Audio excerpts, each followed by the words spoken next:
Hello, everybody. Hello, everybody. Hello, How's hello. it going?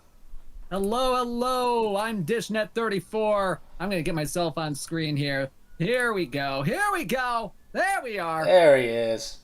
There we are. How's it going? dishnet34 here, welcoming you to the preview for the 2023 eBaseball Power League Season 2. I'm here today with my pal Anthony P., also known as Sir Bacon Bits in the Power Pros World server. How's it going, my man?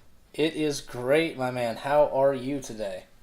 I am doing fantastic. You know, I am absolutely stoked for what we have coming up this season. I hope you're excited too, my man. Oh, absolutely. Especially after the performances we had last season, with some of the amazing games that happened throughout the regular season, the Summit Series. I know getting to watch you and Bren go at it was amazing. So this season is going to take it up to a whole new level. We've got some great new players coming in. We've got a lot of adjustments. We've got a lot of changes in strategy, and I think it's going to bring a whole new dynamic this year. Yep. And just so that y'all are aware, I am wearing not just any Yokohama Dana Baystars jersey, but I am wearing one that has the name of Emmy Kanegi Jr. on the back of it.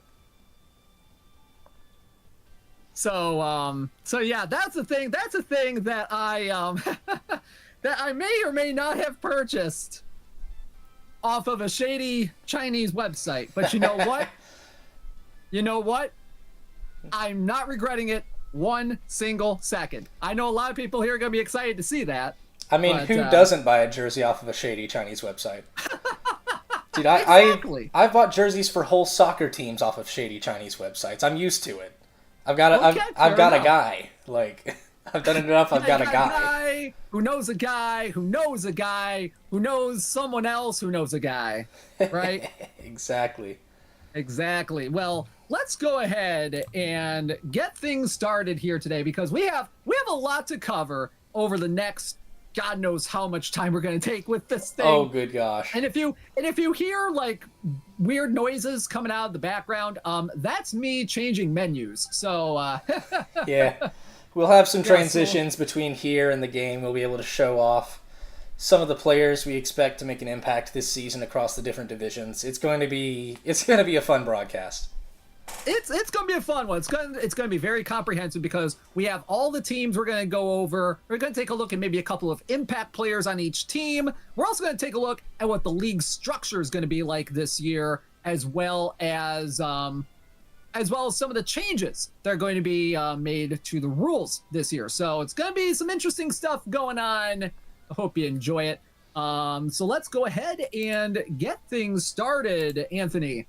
Dadgummit. The slides aren't in order in the slideshow. Oh no! You know what? I have it on my end here, so I'm gonna go ahead and switch over to mine. All right. I was gonna say, for whatever reason, I guess it takes slide 10 after slide 1 in names. What? That's weird, man. That's my guess based on where it went. That is annoying. All right. I'm coming over to your stream. So now they can see my face on my side. Hey. Nice. Yeah, so also, this is also being broadcast on Anthony P's YouTube channel as well. So if you want to watch it on there as well to see his lovely face, do so there as well. All right, so let's go ahead and get things started here. So let's talk about what the eBaseball Power League is. So the eBaseball Power League is a 30-team, 3-tier, kind of a promotion relegation league in WBSC eBaseball Power Pros that's hosted and created by the Power Pros World Discord server. It's a little bit different from last year, because last year we had 4 tiers, but due to signups, we're down to 30 teams, so 3 tiers, double P and single P getting combined this year into one double P level. There are 10 teams per tier. Top 2 teams in the playoffs are promoted. Bottom 2 teams are relegated. We're going to talk a little bit more about that and how that's going to work later on. There'll be a 9-week regular season, just like there was last year. We don't have a schedule out just yet, but the league administrators are working on it right now. But the regular season begins the week of November 12th, which is a week after the upcoming USA eBaseball Championships, which is happening on November 4th over in Durham, North Carolina, which will also be streamed on the Konami YouTube channel, I do believe, at the very least. And I'm going to be broadcasting that live. So stay tuned for that. That should be really good as well. We've got a couple of our competitors that are in this league that'll be in North Carolina for that. Yes. They'll be competing against each other, competing against us. It's going to be awesome to see some of our own out there. So make sure you guys tune in and support that broadcast as well. Yep. And I see some jersey opinions in my chat here. I know Big Sid likes the Hanshin Tigers jersey. SoftBank Hawks for Apple Ringo. That's a good one too. Yeah, that's a good one. Oh, a Tokyo Giants Adam Walker jersey. Oh, nice. I mean, everybody nowadays is going with the Bay Stars because Trevor Bauer, but honestly, I just like the Bay Stars jerseys just for the design of it. That's fair. Really. That's fair. He's bringing recognition though, which is great. Yeah. So let's go ahead and talk about Da rules. So there are 9 innings, up to 15 innings total. There's a called game at 7 runs. There is a DH. No spotlights, no pitch time skip. So, you're not going to get like a small boost if you cash in on like a turning point opportunity or something like that. Stuff like that. Tiebreaker rules. We will have those. Lock-on limit. Now, it depends on the level. Yes. So in EPL, there is no lock-on. In Triple P, there is 1 lock-on, a level 1 lock-on. And in Double P, there is level 2 lock-on. We're not having a level 3 lock-on this year, which is going to hopefully, reduce the amount of slugfest we had down the lower levels last year. For sure. It'll bring them closer to the level of the EPL. I know we had so many pitchers duels up there. So I think it's going to make people realize that pitching is a lot more important now. And with the onslaught of amazing pitchers in the game after all the additions, there's going to be some great rotations out there. Oh, yeah. I'm looking forward to seeing some of those rotations. So roster and team construction is a little bit different than it was last year. So last year, we had a set number of pitchers, set number of fielders that you had to have on your roster. This time, we threw it all out the window. 20 rounds. You had to have at least 4 pitchers on your roster, at least 9 fielders. So that took up like about 13 spots on your roster here. But you can use the other 7 for whatever you want. So you can do like 7 pitchers, 7 fielders, a split of 4 and 3, 5 and 2, something like that. And that definitely adjusts your strategy. I know on my end, and you guys will see this when we get further in, on my end, I went pitcher heavy. I was looking, and I think this is one of the positions that gets the most value now is your 2-way pitchers. Because now you don't have to worry about, they're going to take up one of my pitcher slots, so I have to be really mindful of it. Instead, you can pick those guys, you can throw them in the field, you can throw them on the mound, and some of the best players that got drafted early were those 2-way players, and I think they're going to make a major impact. Yeah, I know guys like Yaku Mask got drafted early. I know Doi got early. He has some like really good like hitting abilities too, so that was huge right there.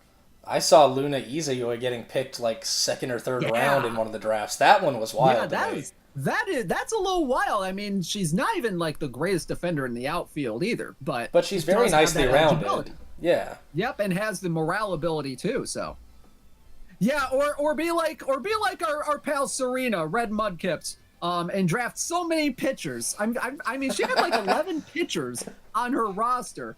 It's crazy how many she had. I mean, I think I might have ended up with 10, so I can't say we'll much. Take a look at that roster in a little while. All right, so there's a look at the rules. No cost cap, so you didn't have to worry about a cost cap like you would in like a regular tournament. But I know there are a couple people that kind of drafted like there was a cost cap. So anyway, pitcher rest. A little bit different this year. We kind of toned down the thresholds for pitcher rest. So last year was like 35 or more pitches. You had 2 games of rest. But now If you're a starting pitcher or you pitch 25 or more pitches, you have 2 games of rest. Anything between 15 and 24 pitches, you get 1 game of rest. If you pitch 14 or less pitches, no rest is required. So a little bit interesting how we're going to work this out this year. I know this is a little bit of a debate among the league admins, but I feel like this is pretty solid stuff. Yeah, I would agree as well. It definitely makes you be a little more mindful. But with that 14 or less pitches, there is a bit of a caveat to that we'll see in the rule changes about a minimum number of batters you have to face. So you can't bring in somebody, throw a couple pitches, and just bring them out and say, oh, they don't need rest.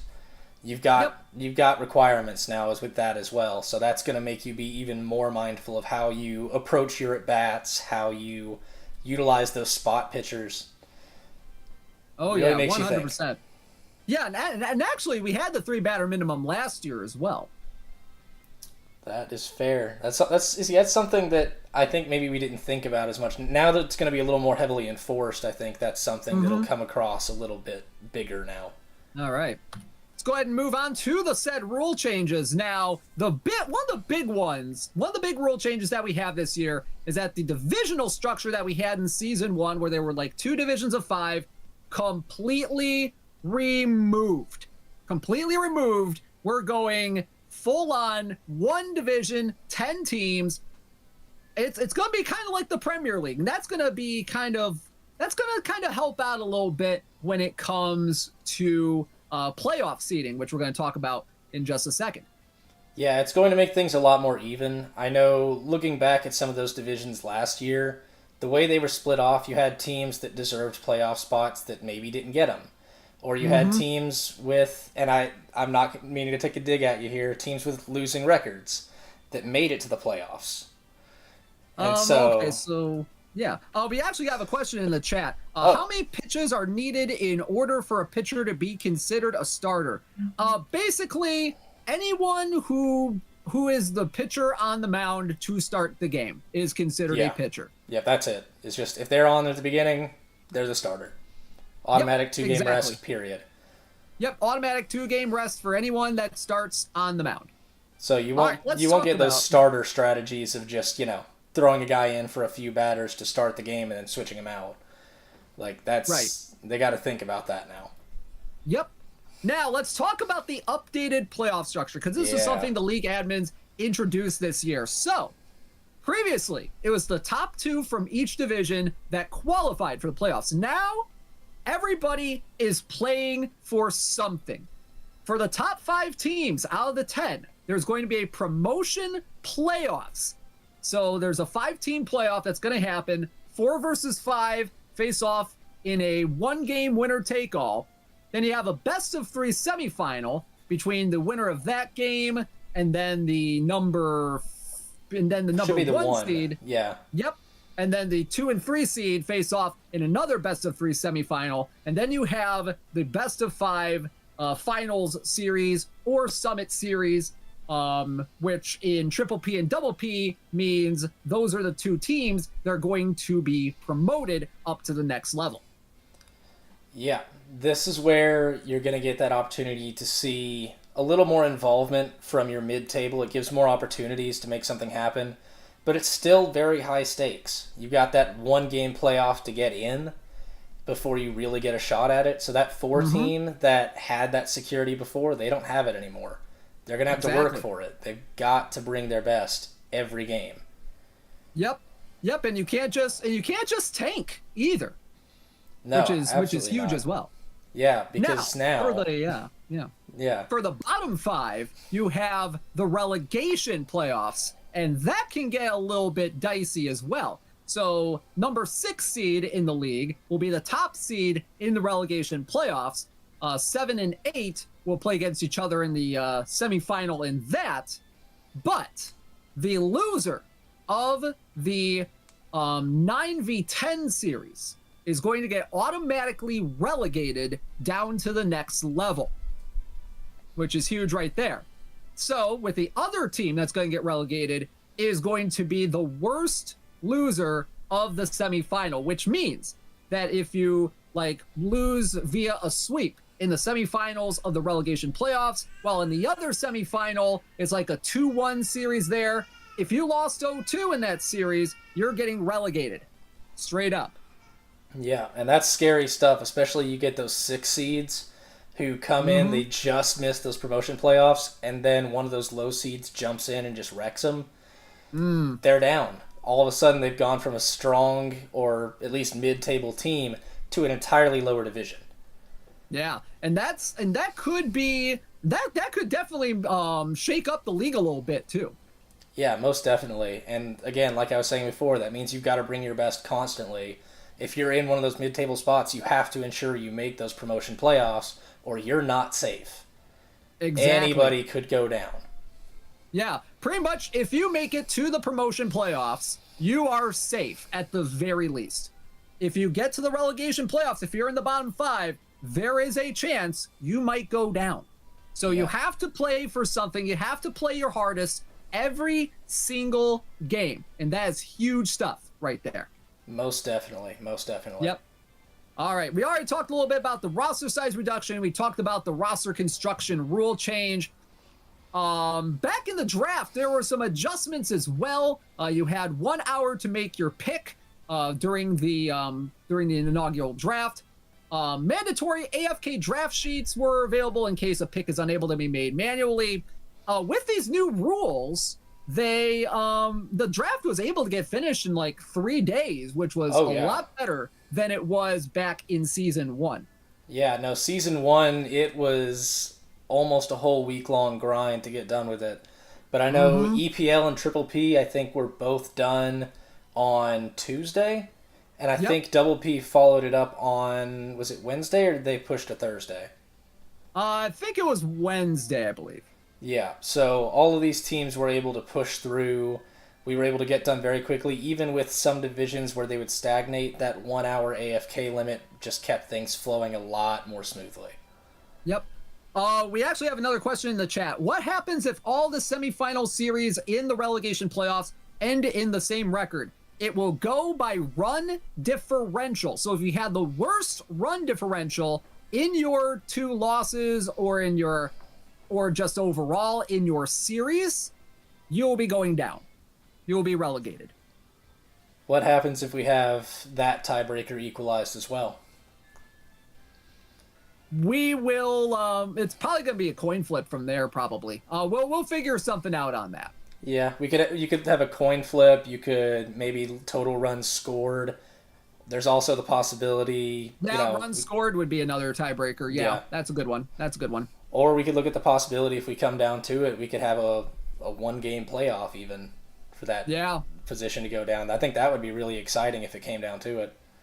Oh yeah, exactly. We talked a little bit about the pitch count rules, and we kind of alluded to the fact that there's a 3-batter rule in the game in our league here, where pitchers must face at least 3 batters to the end of the inning, according to Major League Baseball rules.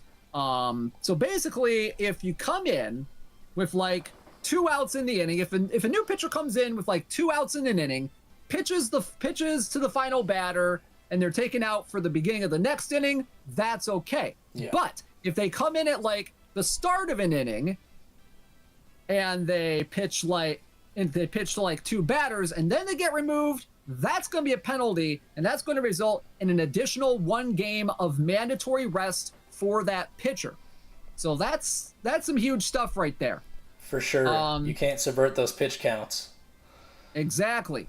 But if you put in a pitcher for that final out of that inning and you keep them in, then they have to still face the 3 batters.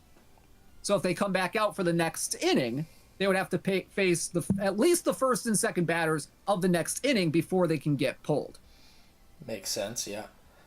So that's kind of how the 3-batter rule is going to work. And like I said, the removal of a pitcher that breaks the 3-batter rule will result in 1 game of mandatory rest. Some game submission regulations. These are going to be heavily enforced this year because there were some points where it was a little dicey getting results from people. So, screenshots must be submitted for the final score line, the hitting box score for both teams, and the pitching box score for both teams. One player per matchup is responsible for screenshot submission. That's going to be up to the players beforehand. And a failure to submit the required screenshots for any game will result in a 7-0 forfeit for said game. So you have to get your screenshots in to the proper reporting channel. That's going to be huge this year. The league admins are going to look a lot closer at this because we want to make sure people are getting their stuff into us. Most definitely. And the bright side with this record keeping, though, is that we're going to be able to keep a lot more comprehensive stats. We're actually planning to really keep that going heavily this season. We've got stat sheets lined out, ready to go. So this will give us a chance to really make sure we get to look at all of that. And so it gives us the opportunity. It's not going to be, oh, here's the box score, but I didn't post my hitting stats. It's going to be, we're going to see everything that happened. Yep. Everything has to be submitted. That's the big rule this year. We also added some regulations regarding disconnects. Now, that was a mess last year. Yeah, I mean, we didn't have too many of them, but when they did happen, it became a little bit of a mess, like Anthony said. So, if a disconnect happens, the players will have to contact the league admins immediately when it happens. When that happens, you have to start a new game over start the game over with a reset to the pitch counts.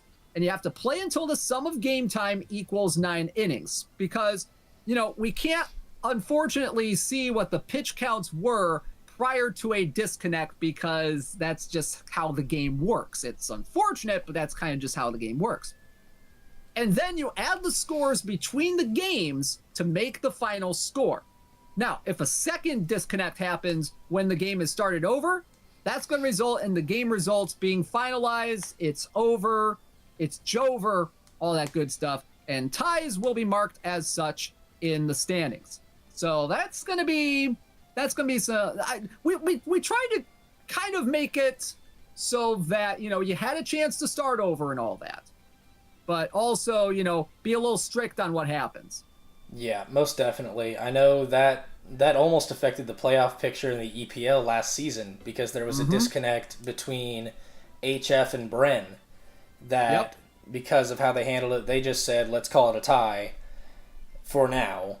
But if playoff scenarios had changed, for example, I'd been able to sweep the end of my season, then Bren and HF would have had to replay their game in the disconnect to determine if Bren even made the playoffs, who he ended up winning the league.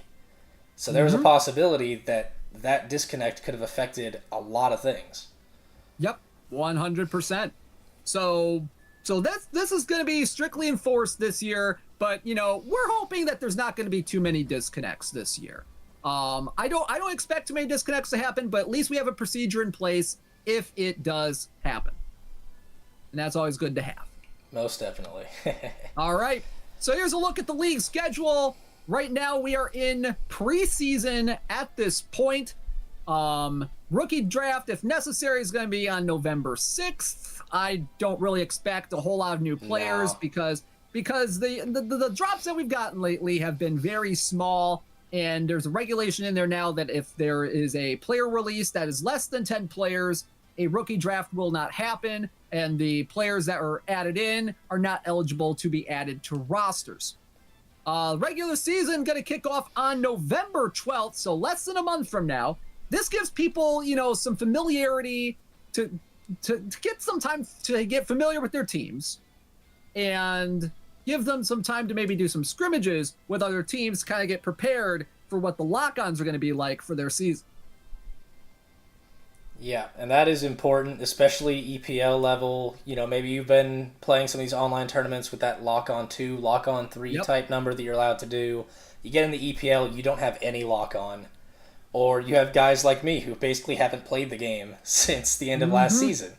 You gotta have a chance to get back in the flow of things. I know... Exactly. Like on my end, I've just been playing like the online tournaments, lock-on 0. I'm not winning games necessarily, but I'm getting the practice. So Exactly. being able to practice this against your peers, I think that's where it's really going to come in handy and get you used to your teams, used to your lock on. It's going to be an important preseason. Oh yeah, I've actually won 2 of my preseason games so far. I've played 2, I've won 2. So look out, EPL. Oh I'm boy. coming. Yeah, you're looking for revenge against me this time around. Oh boy. I am 100%. Regular season is going to go from November 12th through January 14th with a holiday break between December 22nd and the 28th so that people can, enjoy the holiday season. Which is pretty good. Postseason will begin on January 15th. So, yep, we are starting in November. This gives you plenty of time to get focused, get ready for the season, get acclimated to your environment, all that good stuff. It gives those who are participating in the eBaseball, in the USA eBaseball Championships, some time to practice on their end for that tournament and get ready for the league as well.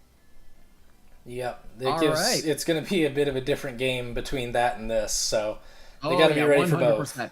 Yeah, because the play is so eBaseball finals, because the eBaseball finals is 3 innings, this is 9-inning games. We're more hardcore than some of these tournaments going on. Yeah, take that, Konami. We're more hardcore than you are. All right, let's go ahead and start looking at the teams, folks. Let's go ahead and get started with Double P, the lowest level on the ladder here in the EPL. Here are your teams. You have the Fries, owned by Aki0710. The Fresno Rams, owned by Arsoto13. The Sunny Shore Lux Rays, owned by Spark. Rocky Blues, owned by Dio the Great. The White Comets, owned by Big Sid. The Ramblewood Knockos, love the Kim Possible reference, by the way, owned by Kane L, or Kane, or Kayane2, however you pronounce that. However you pronounce it.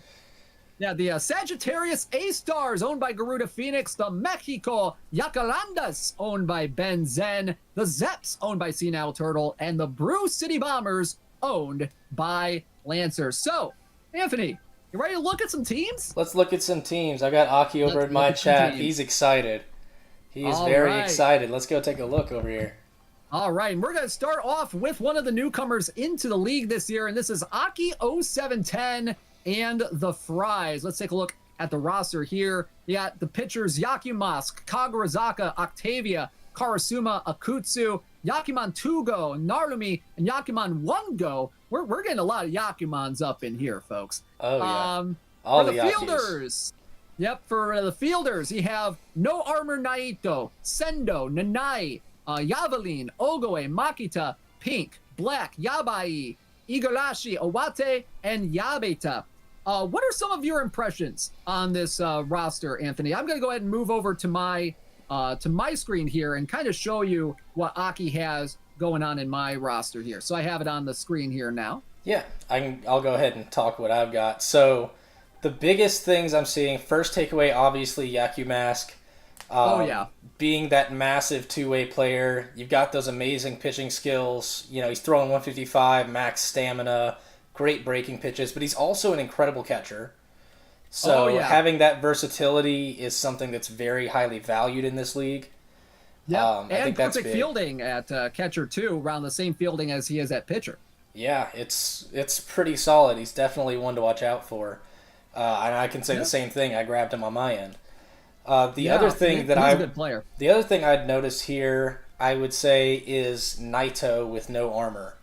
So the big thing here, he's a sneaky great player, but one of the things that maybe you'll see in this double P tier as you look through it, compared to something like the EPL, Naito was a very early pick here in double P.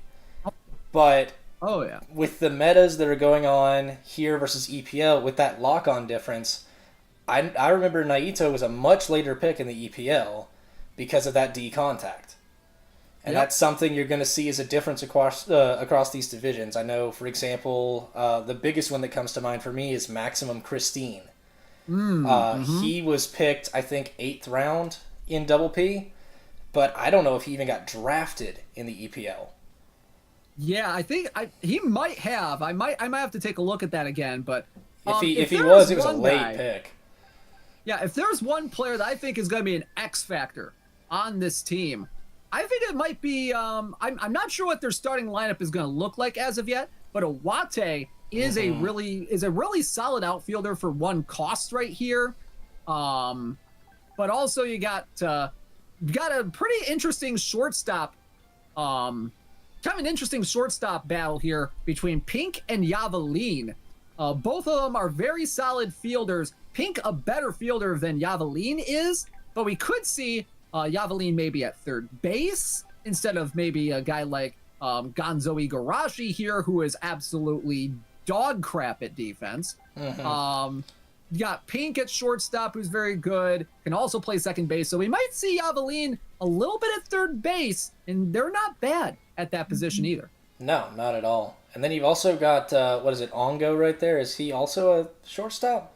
Yep, yeah. He's also a shortstop, but kind of more of a weaker shortstop than for that arm strength though, you might see him at shortstop. You see Pink go over to second. Yeah, so it'll definitely be interesting to see how Aki sets up their roster here. So there's a look at Aki's roster. The Fries season 1 record. Well, this is their first season in the EPL. They were not around for season 1, so this will be interesting to see. What do you think the outlook for their team is this year, Anthony? I could see some really good advancements here. From personal experience, I don't know what Aki's skill level is like, but I know that this is a pretty solid roster built out. I know you got some sneaky good players in there. Awate. I've been hearing a lot of people saying Yabai is one of the steals of this draft across the divisions. Not bad. So I think you could see a very interesting season here. You got Sendo as well. I've got Aki in my chat. Yeah, looks like Yavelin, it's shortstop, Pink, second base for that middle infield combo. Okay, looks like we might be seeing something like that. Very interesting. HF in my chat, Aki is going to make me look smart for praising them in the pre-draft article. Bet on it. So HF is feeling pretty optimistic here. Well, that's good to feel some optimism. Yeah, I think it's going to be exciting. Yep, and I have Zumi in my chat here. Maximum Christine went undrafted in EPL. So that's like what said, I thought. Yep, and I see we have Frisk in chat, one of the expected competitors in the eBaseball finals coming up in Durham. That's going to be fun to see as well. They're going to be in Triple P. We're going to take a look at their roster here in just a little bit. He's kind of previewing his roster a little bit. They went with Doman first, but did draft Christine, hoping he might be able to catch a couple off the bench in Lock-On 1. All right, let's move on to the next team, and we have the Fresno Rams, owned by R. Soto 13. This is a very interesting roster that we have here for R. Soto. Most definitely, yes. So we have just 6 pitchers on this roster, which is really intriguing to say the very least. You have Asa, who's very, very good, probably going to be definitely one of the best, if not the best pitcher in the game. You have Maguro, who's a really good pitcher, Reibu, who's all right, Junketsu, who's a very good reliever type, Shiroyama, who's another decent reliever type, and you have Shinogi, who can go either starter or reliever. For fielders, you have Susumu Ikari at catcher, you have Ichijo Kokuju at first, Ichijo at first, Kokuju and Kageaki at second, Toto at third, Heizuka, Ban, and Benetsuru as the shortstops. Outfielders are Vanguard, Hino, Kanehara, Shido, Sorimachi, and Nijima. Now, what are your first impressions on this roster, Anthony? The first thought is this amount of pitchers does feel a little low. I agree. I almost feel like I have seen some other teams potentially take less, which would shock me. I'm going to go ahead and go over to my screen here and show what we have. Yeah, I think Isa with the special forkball, obviously going to be a dangerous pitcher. Some amazing abilities there, so definitely one to watch out for. Raibu, I'm surprised, dropped a little lower. I know he tends to be a bit of an earlier pick in some leagues, maybe less for the pitching and more for that hitting ability. Can definitely double as a great DH option. Oh, yeah. I mean, Reibu is definitely one of the better batters that you can have as a pitcher as well. I think Asa has a little bit of hitting ability as well, which is huge. Junketsu has some pretty good power off the bench too. Shinogi is a sneaky good hitter as well. So, you got a lot of options here when you have some hitting pitchers here. The one concern I would have with this pitching staff, though, is out of your 6 pitchers, only 2 of them are reliever-only aptitudes. That would be a little concerning to me. Junketsu only is a closer, and then Shirayama. You've only got a very limited pitching staff for starting your games. So that's something that I would maybe find a little concerning. Because if somebody's in a bad mood coming around rotation, you've only got maybe one other option because of pitcher rest. Or maybe you have no other options. Comes in with maybe like a purple mood, the lowest mood you can have. That's going to be big, especially because you're losing Iron Ball, you're losing Toolkit, you're losing the Guts ability, and that's huge right there. For sure. And that's where, I mean, people have different approaches to this. If people are comfortable with having less pitchers, with going deep with the ones they have, all to them, Yeah. All power to them if they feel confident in their pitching to be able to go deep without having a lot of relief. Now, for what it's worth, you only do need a 3-man rotation, three pitcher rotation here in EPL. But you gotta have at least a little bit of a bullpen, especially if your relievers have to go long if your starter gets shelled early. Yeah, it's something. If you find somebody who can hit on you, you're gonna be in for a rough night if you don't have some pitchers to back you up, because that can affect more than just the game you're actively playing. Yeah, and then you have to really pay attention to pitch counts at that point. It could affect your series. It could affect your next series if you end on a rough one and you have to dig into your bullpen. Your options will be limited to start the next series, and then that could come back to bite you. It could be a snowball effect. That said, there's some great fielders. If we look at there are some great fielders on here. I'm curious, though. I am very, very curious as to who they're going to start at shortstop, because you have Bennett Sulu, not the greatest defender out there, does have C fielding, but E-run speed, that's going to knock him back a little bit. Anji Ban, who's kind of decent, doesn't have quite the run speed that you would like to have, but is a solid fielder nonetheless, has the bullseye throwing ability, which is fantastic. But then you got a guy like Sakia Haizuka here, who I like the concept of Haizuka, but the Reds really do not jive with me. No. When you've got S running speed, but then runner F and stealing F, or you've got blunder with a catching of 20, that's hard to combat. And that's why you've seen some guys like Haizuka or Yabemon, players of that type. So maybe Haizuka could be a DH. Exactly. You could see a DH with Haizuka, maybe rotate between Haizuka and Raibu at that DH slot. But that's why if you look in some of these leagues, you see guys like Haizuka, Yabemon. I think there's another outfielder that's a similar kind of situation. He knows DH only for a lot of teams. Exactly, because they can't catch. It's scary leaving them in the field because they are an absolute liability. Yeah, and actually, Hino is on this team too as Haizuka. So, oh boy, this is gonna be some risky business in the field for this guy. Yeah, G ratings is more scary. Yeah, Reds are more scary than gameplay impacting, says Frisk. G ratings are more scary, such as Hino. I would expect Hino to be the DH now on Soto's roster potentially. But one other guy I really want to mention here is a guy we talked about a little bit, Shiroyama. I have him on my team here. I love the Iron Ball on this guy. Love Heater B with 155 KMH. This might be a sneaky good relief play for a lot of teams. Yeah, I could see that. You've got that vertical slider coming in a little deceptively. Unlike maybe some of your older games like the MLB Power Pros, that one spins over the top, and so that could mix with your fastball really, really well, especially with that special fastball. Throw some things off. It could be a sneaky solid relief pick right there. Yep. So either way, Soto and the Fresno Rams, definitely it's going to be interesting to see how their hitting is going to play and their pitching is going to play. What outlook do you have for this team this year? Right now, I'm not the most optimistic, but any player could pick up at any point. I could see Soto picking it up and just really taking off with the hitting, especially with that lock-on 2 being in play in this league, or I could see this team kind of crumbling on the pitching side, and that lack of pitcher rest or having bullpen options just kind of snowballing. It could go either way here. All right. Yep, and this is our Soto 13's first season in the eBaseball Power League. Good luck to them on this season.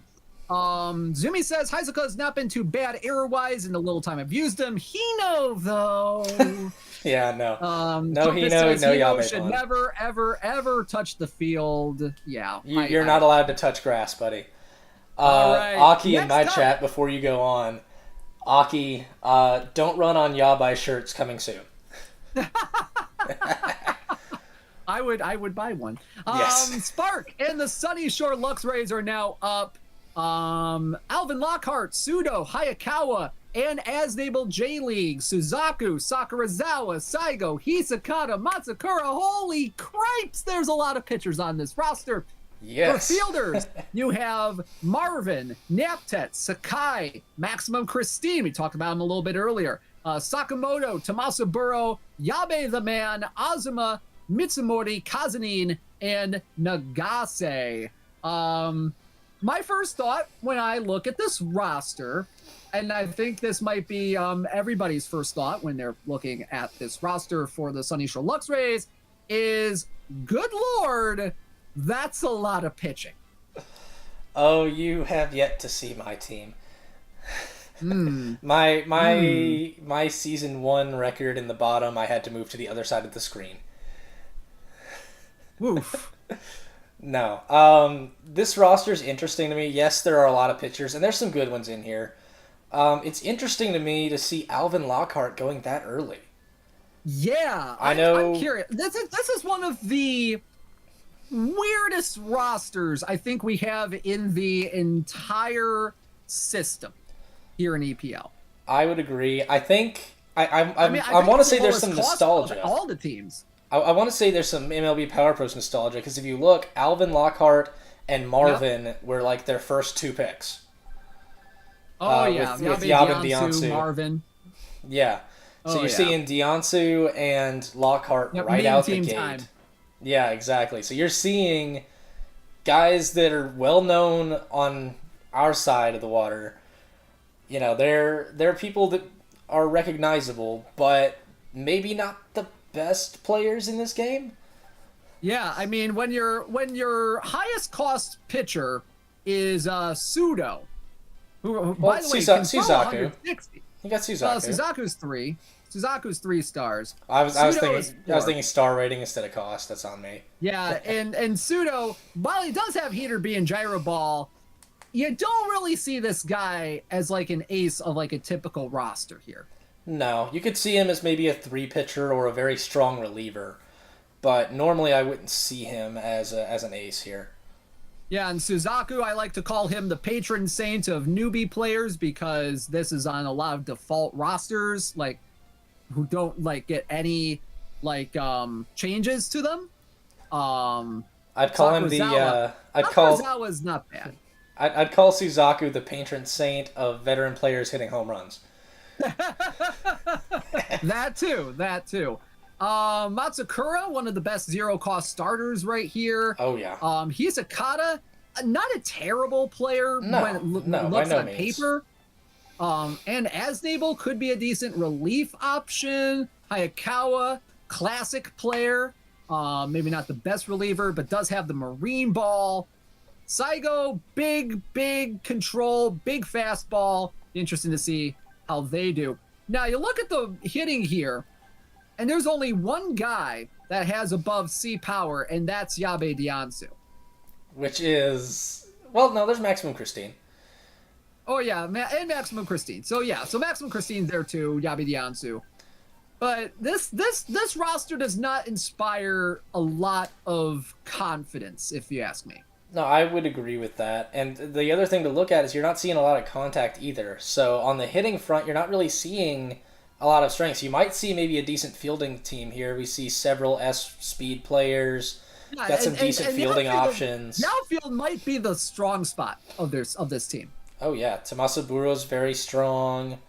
Yabe's the man. Very quick player. Mitsumori can get around. Mitsumori could be a good left fielder, yeah. Yeah, Kazanin, like...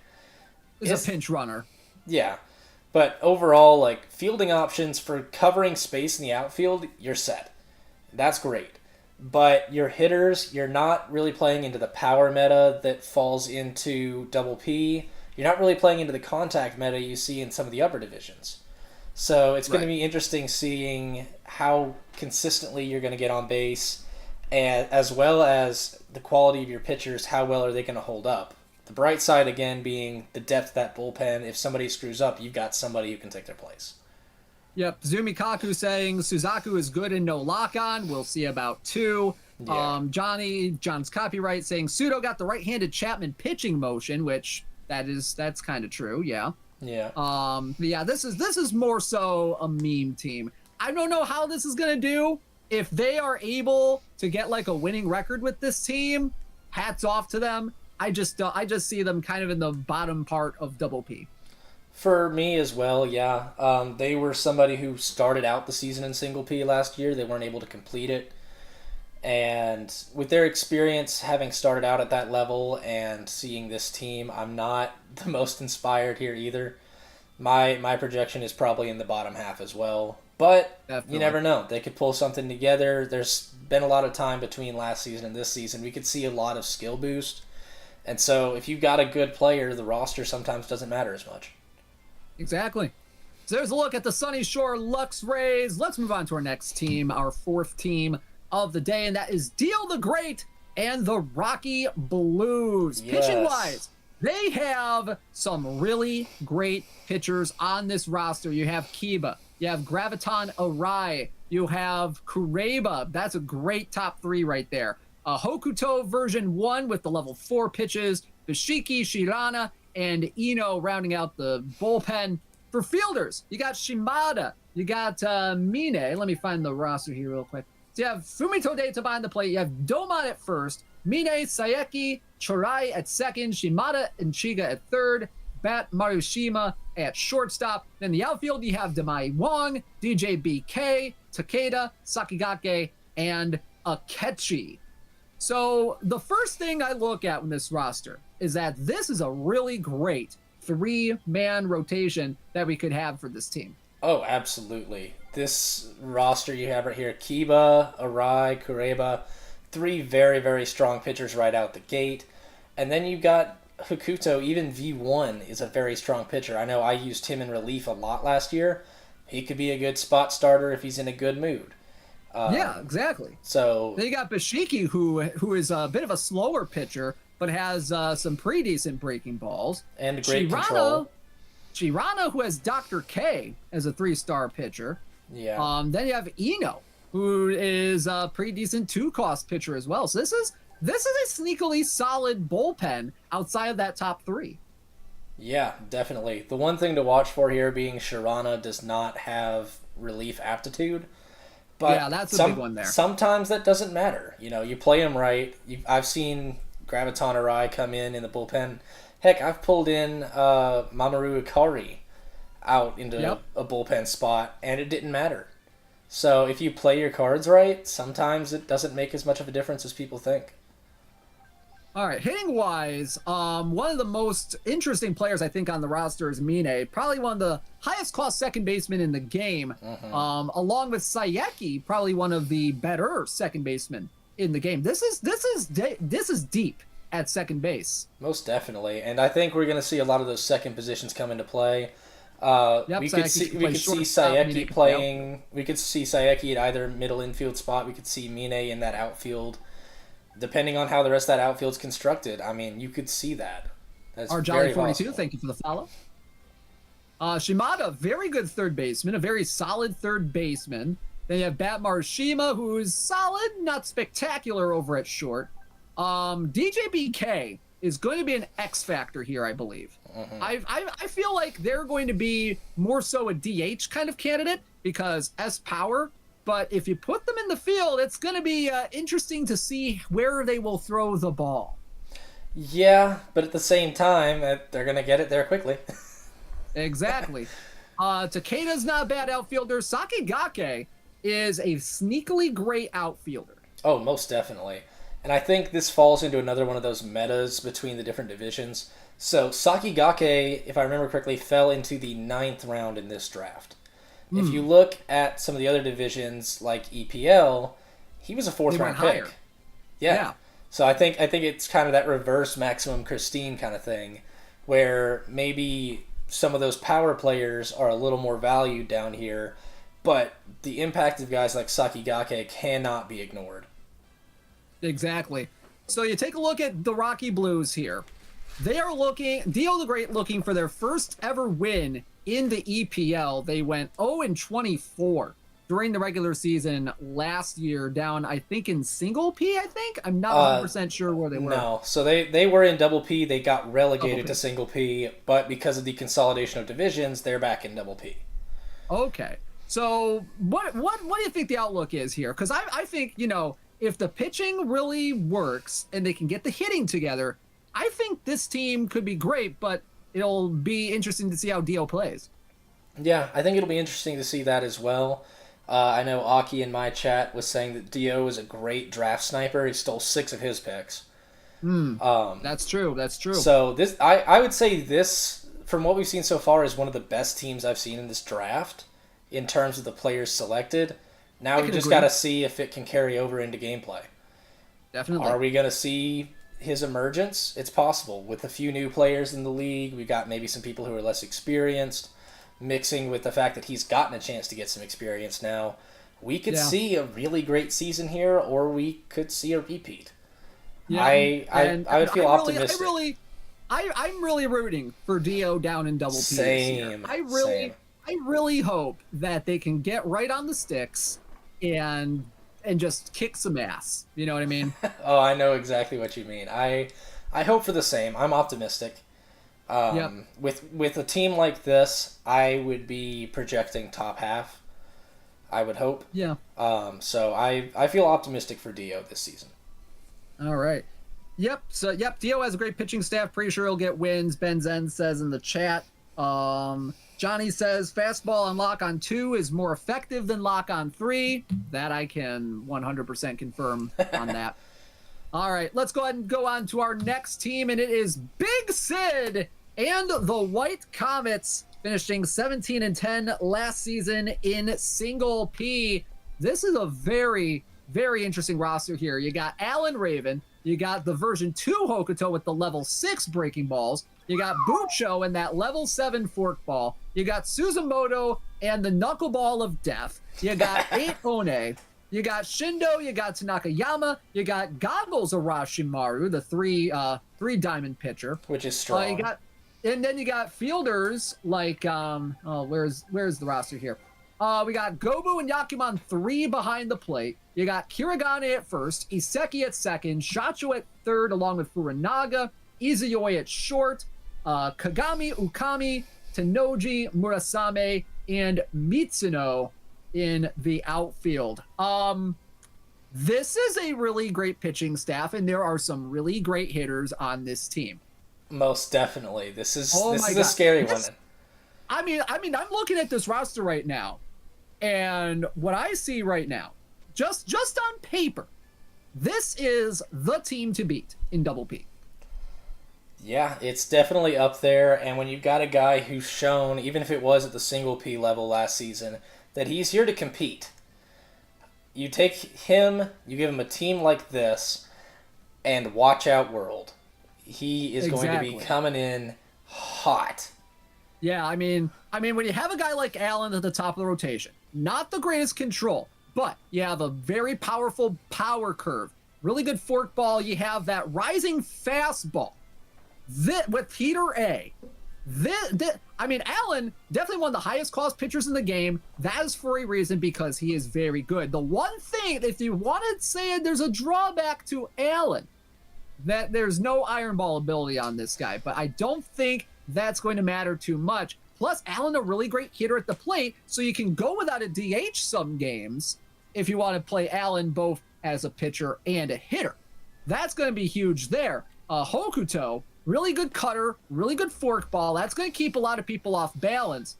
Bucho, that forkball, while he may not have the best stamina in the game, that forkball is going to be deadly for a lot of players. Mm-hmm. But maybe on lock on 2, it could be a little hittable, but that could be interesting. Suzumoto, I'm curious as to how he's going to work with Lock On 2 because Knuckleball is big and ready to hit. But at the same time, if you can throw him with your timing here, that it won't matter. Exactly.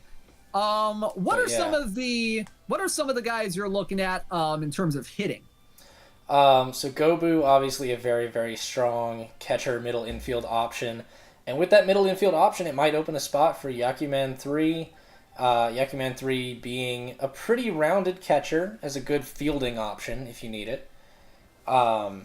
There's some great options in here on the hitting side. Kirigane, Tenoji, very, very strong. Shacho is great outside of that contact, but again, we're looking at that double P meta of contact maybe doesn't matter quite as much.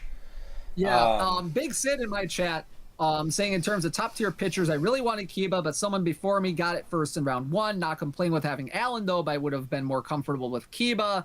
Ukami, though, is the only returner from his roster last year, which is very interesting, and was the only player to get the home run for his team. Dang, yeah. Which is something else.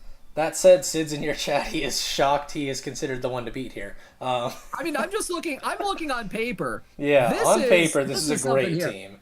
And I mean, I'm looking at this outfield here.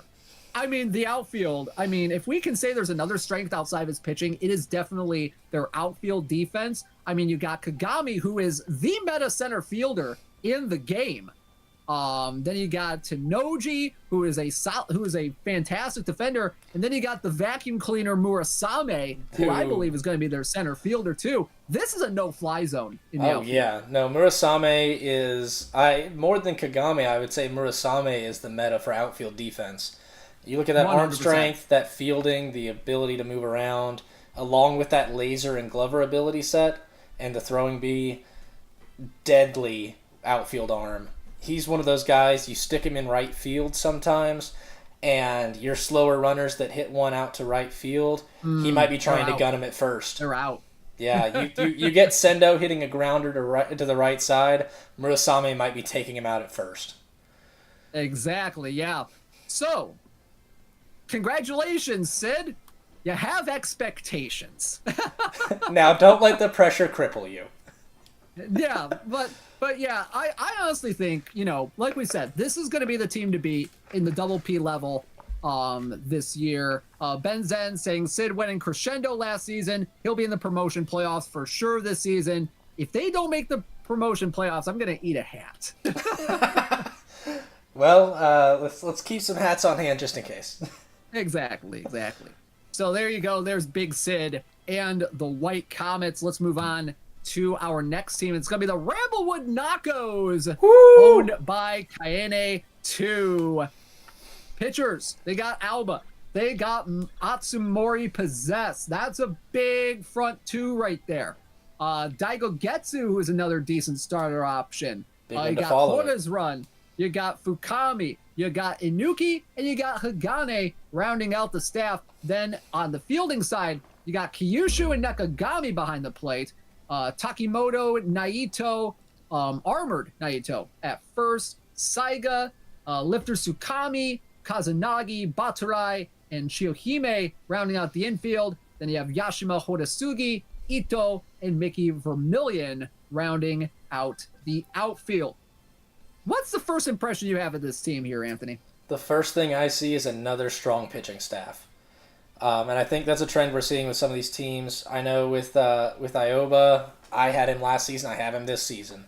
He is one of those guys, even if you might not consider him as high value with that D stamina or, only throwing 147. That's gonna be big. Yeah, that slider is one of the deadliest pitches in this game. It is so hard to predict. It is just very, very hard to face. I've got Aki in my chat, though. He's got a plan to counter Atsumori. Number one counter to Atsumori Possessed is to have his theme song playing in the background. No, in all seriousness, Atsumori, very, very strong between his hitting and that special ball. There is a workaround to an extent with that special ball if you play it right. You can hit it before it breaks. And I know last season, I can't remember who had him in EPL. I was able to actually take advantage and jump on that. But it takes a lot of skill to do that. So he's still going to be very tough competition. Daigo Getsu, 170 kilometer. I know double P maybe not as big of an impact as maybe he would have in the EPL with that 170. But that is a lot of heat to face, especially with heater A. Yeah. Zumi is the one that had Atsumori in EPL. Yeah. Yeah, I was and he beat your Alba. Yeah, I was gonna say that Atsu is that's the only time I have ever beaten Zumi. We've played each other so much between the EP or the inaugural Power Pros World Discord tournament, EPL, stuff like that. I've only ever beaten him once. Yeah, that's huge. But we've had some great battles, and those two pitchers, they've contributed heavily to those matchups. Yeah. Now the big question though is how is Kaine going to use Daigo? Is he going to use him as a starter or as a reliever? My thought is a starter, just based on that 99 stamina. But at the same time, you could see him pop in as a spot reliever, just chuck him in to throw somebody off late in the game. The Tyrant ability would activate since that's only for relievers. Yeah, and that's one of those abilities I've been trying to figure out how it works. So and we see other people with it as well. Horus Run also has it hiding in there. So, and Tsukami, who has Iron Ball and Tyrant here, as well as the Resolve ability, which is with runners in scoring positions, gold ability. That could be fun to have. Yeah. And Nuki has with runners in scoring position A, low ball ability. Hagane is a very interesting choice here as well. When you look at the hitting stuff, you got Kyushu, probably the best hitting catcher period in this game. You got Takimoto. Well, you got Takimoto. You got Takimoto, who is definitely one of the best power hitting first basemen this side of Sendo. Kiyomoto or Sendo, yeah. You got Saiga over at third base, is a very interesting guy. Tsukami, Hyo Kazunagi, very interesting selection. All the blue abilities. All the blue abilities. But there's one guy. But if there's something I'm going to be curious about, it's going to be how they set up their outfield. Mm-hmm. Yeah, there's definitely some options. Because you got Yashima, who I think might be the center fielder here, but the fielding ability is a bit too low. Heck, the fielding ability is in the C's for all of their outfielders here. Yeah, and that could come into play, or depending on how you play it, it couldn't. I could see Horisugi maybe work in right field. You've got that B arm strength there, gives it a little more strength. Vermilion, also able to play shortstop if needed, but I could see a solid outfielder just based on the movement. Ito, one of those players that kind of perplexes me, because, you got that great contact. There's not a lot else there. Yeah, it's like, I love the concept of Ito. But the execution is just... It's rough. I've played with Ito before. I think I had him in the Haha Healy Open. And he didn't really perform for me. I expected a lot out of him, and he didn't do much for me. So, but then again, if somebody knows how to use him, that S-Contact could get him on base a lot. Yeah, Zumi with a good comment here. Ito is Kanahara with more downsides. True. That's a good one right there. Yeah, and that's something that was talking on my draft boards between Ito and Kanehara, and I ended up making the decision to go Kanehara between the two. But either one can work. Now, the big question is, Ben Zen says in my chat that Kaine has the best starters, no cap. Do you agree with that statement? Ooh. I don't know. How about Atsumori Daigo? I could see it, but I mean, we saw that staff from Big Sid is also very strong. So I don't know. I think for Kareba. Yeah, I think it's going to be very competitive between the two of them on their pitching. Yeah, I think the series between Big Sid and Kaine is going to be one to watch. Most 100%. Definitely. Most definitely one to watch. I think it's going to be some great pitching duels, and there's good hitters on both sides of the plate, so could see either one of them take off. You could see some strong pitchers duels throughout the whole thing. Yep, Kaine finishing in single P last year with a record of 16-11. Do you see? I think I see this team in the top half of the league. I think for right now I do as well. Now there are some strong competitors coming after this who made playoffs in single P, or we had some people coming down from triple P. So there's other people that are going to be competitive, but I would see this as an optimistically top half team. I think Definitely. they've put together a great roster on paper. It's going to come down to execution, but we've seen from last season that Kine has skills. Yep, So. Greg the Egg saying the staff here is nasty, plus Horace Run and Fukami with Tyrant out of the pen. Egg approved team.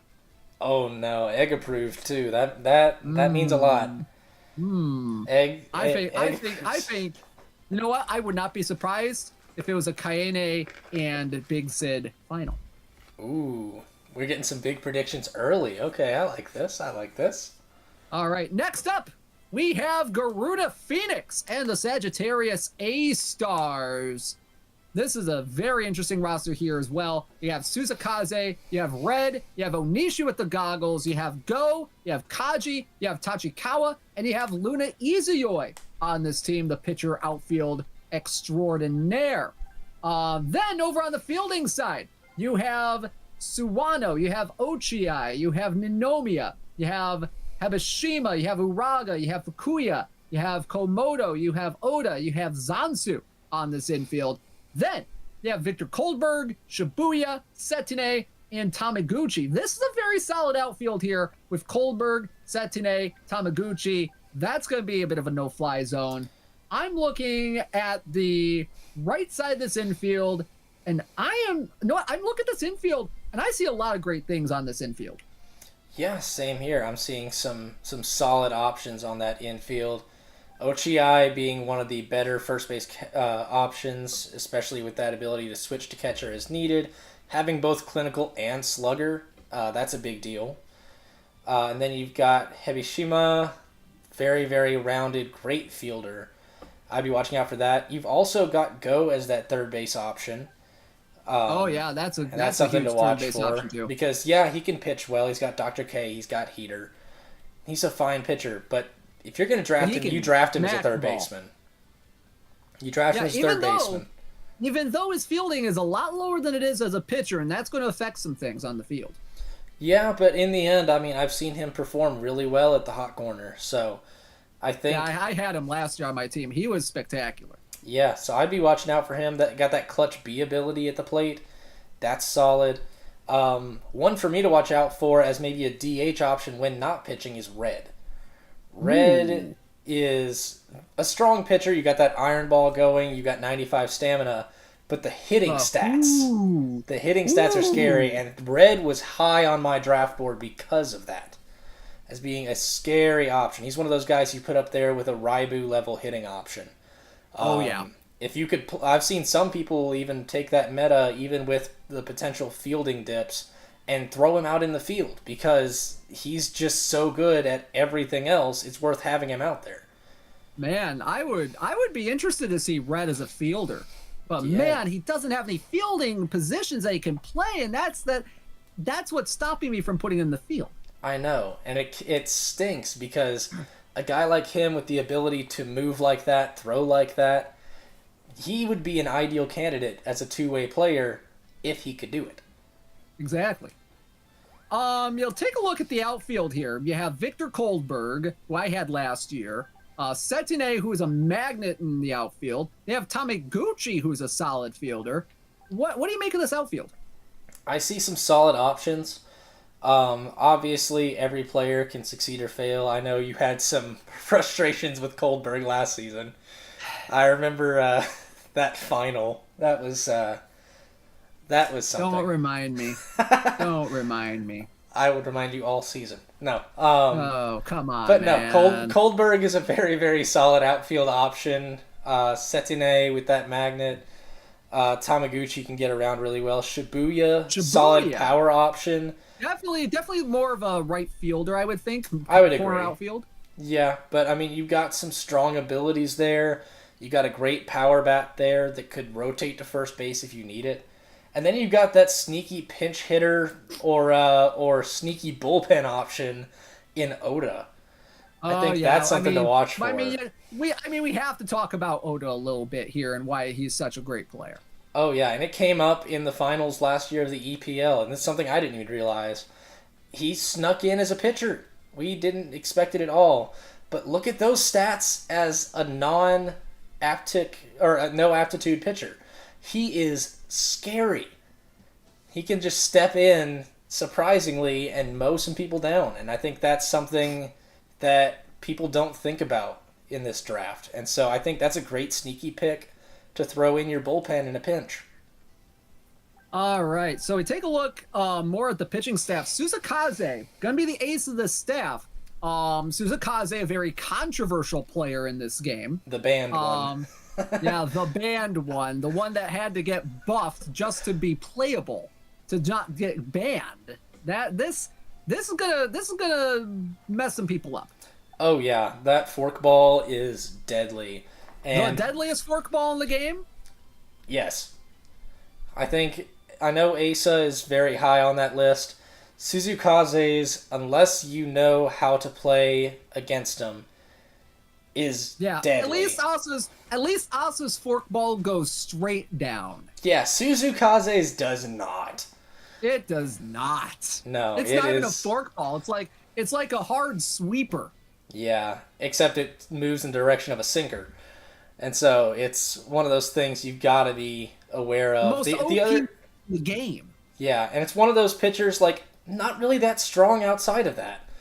But that's one of those pitches, the reason this player got banned, because people could spam the snot out of that pitch, and it was successful. And that's how a player like this gets super high on the draft boards, because they're going to be difficult to face. And, I mean, you can mix it up. You can throw those other pitches out there after you've thrown a few of those forkballs, catch somebody off guard, maybe leave a fastball high above the strike zone and they're not ready for it. So I think this is going to be a scary staff. And then we haven't even talked Onishi either. Onishi being a very strong player, especially with the goggles. Got that bullet ability, that gold ability there. Very, very solid. Definitely. So this is a strong pitching staff. Maybe not at quite the same level as the last couple we've talked about, but it's not far behind. Yeah. I can definitely see this team being, I would say at the very least on the bubble of the promotion playoffs. Yeah, and this was a single P playoff contender last season as well.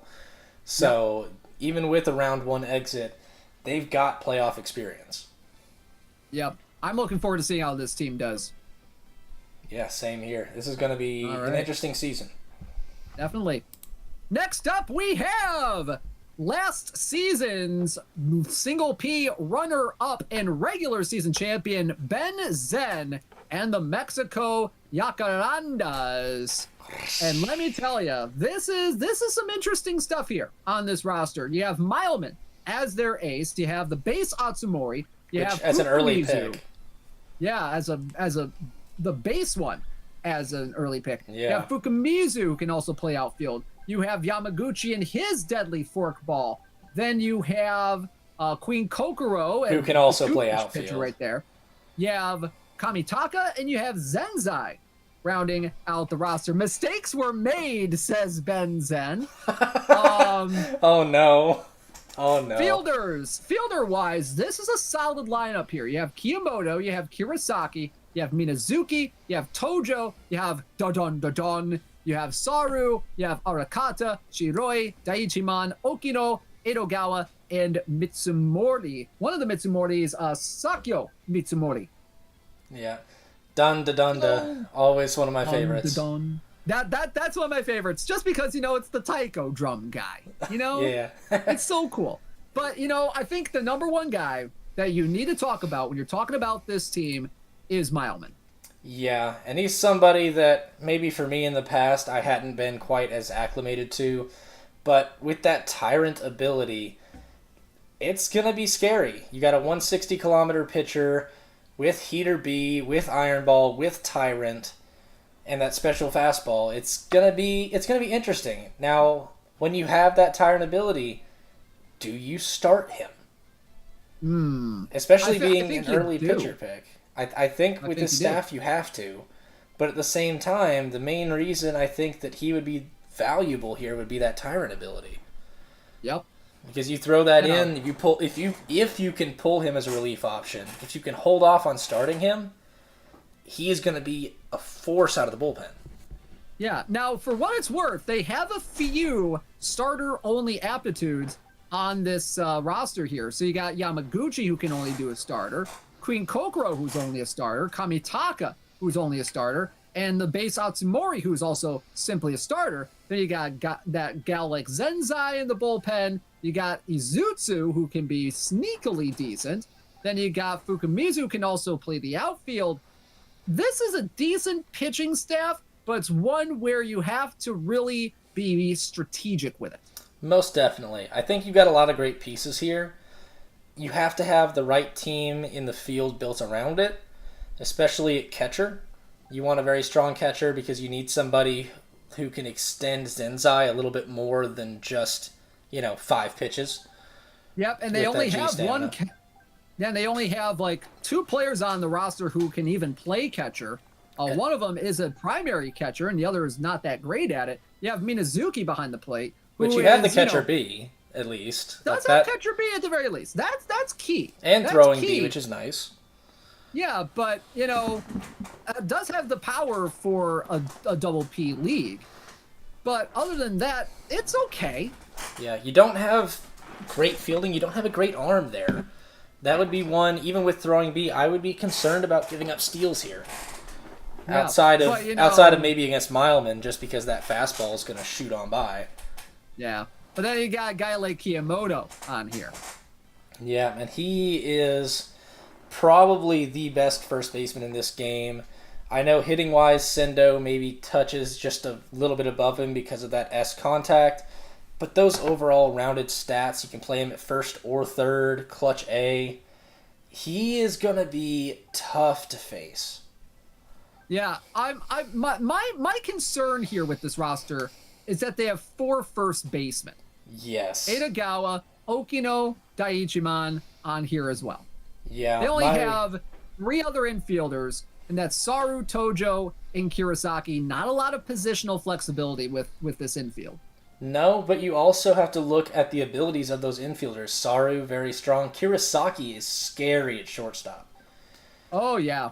And you have that option as well, where you can throw Tomozawa at first. Or, sorry, not first, at third. That's interesting, too, to think about. Okino could also be an outfielder as well. Mm-hmm. Then you take a look at the outfield, and I mean, Dadon is okay. All right, he's okay, but Shiroi is okay too. But then you got Arcata Mitsumori on the bench. I think Arcata could be more so a DH than anything. Yeah. Edogawa has morale and some good situational blue abilities. That's fine. Yeah. That's fine. And Arcata's a perfectly fine hitter. Mitsumori is a pinch runner at best. Yeah, I would agree there. His fielding is not quite up to snuff. Arcata's fielding not up to snuff, and his mobility isn't either. Dadonda, he's not the quickest, but he's got a great arm, so he's an option out there. Okino could go out there. He's got a decent enough arm. And yeah, he got some decent bats off the bench at least. Yeah, and I mean, again, Kiyomoto, you stick him at third, you've got other first base options. I could see that working. And your middle infield is very strong between Saru and Kirasaki, but you've got no safety net to fall back on. Greg the Egg, thank you for the follow-up. Yeah, Queen Kokoro can be a solid outfielder. That's true. We have to talk about those outfielders on the pitching staff because there are 3. Yeah. You got Base Atsumori, you got Queen Kokoro, you got... yeah, but they're not great at it. Queen Kokoro could be. Fukumizu is the only competent outfielder on this pitching staff. What's Kokoro's fielding at on outfield? E. That's not ideal, but the rest of her stat line is pretty decent. So yeah. I could see her working here. Fukumizu and the throwing ability as well. Yeah. Yeah. So overall, what do we think about this team here? I mean, it's going to come down to the sticks. Ben Zen is a really great player. Most I mean, definitely. look at the record last year. He went 25-2 in single P. So, I think his stick ability is going to carry him. While this roster may not be the greatest, I think he has a chance to be, at the very least, solidly in the promotion playoffs. I would agree there. I know, again, on paper, there are better rosters. But he's a good player. I think he can pull this together. There are some very good strategies that could come together with the pitching staff. So I could see this being a strong team. I know looking at, you got Yamaguchi, especially, is one to watch out for with that forkball. One of the better ones in this game. So. All right. Next up, let's go quickly through this one. Senile Turtle and the Zeps. We got Doe, Nijitani, Amazaki, Yamino, Onishi, and Tarumoto on the roster. Just 6 pitchers. We've talked about a little bit about why that might be not the greatest. But you also have the fielders. You have Daisuke Data. You have Raigo. You have Ryo Tomazawa. This was one of the strangest rosters we have had to draft, because they were AFK for the majority of this draft, and with that being said, they didn't get a whole lot of good outfield options here. They did get Haitani, Teramichi, Tsukumo Moroi, but other than that, they have some decent hitters, but the pitching, outside of Doe and Nijitani, not exactly the greatest. Yeah, and I do apologize. They do not have the Danda. I accidentally left him in there. But Turtle AFK sheeted the whole draft. Yeah. So it makes for an interesting draft. But there are some options here. There's some great hitters.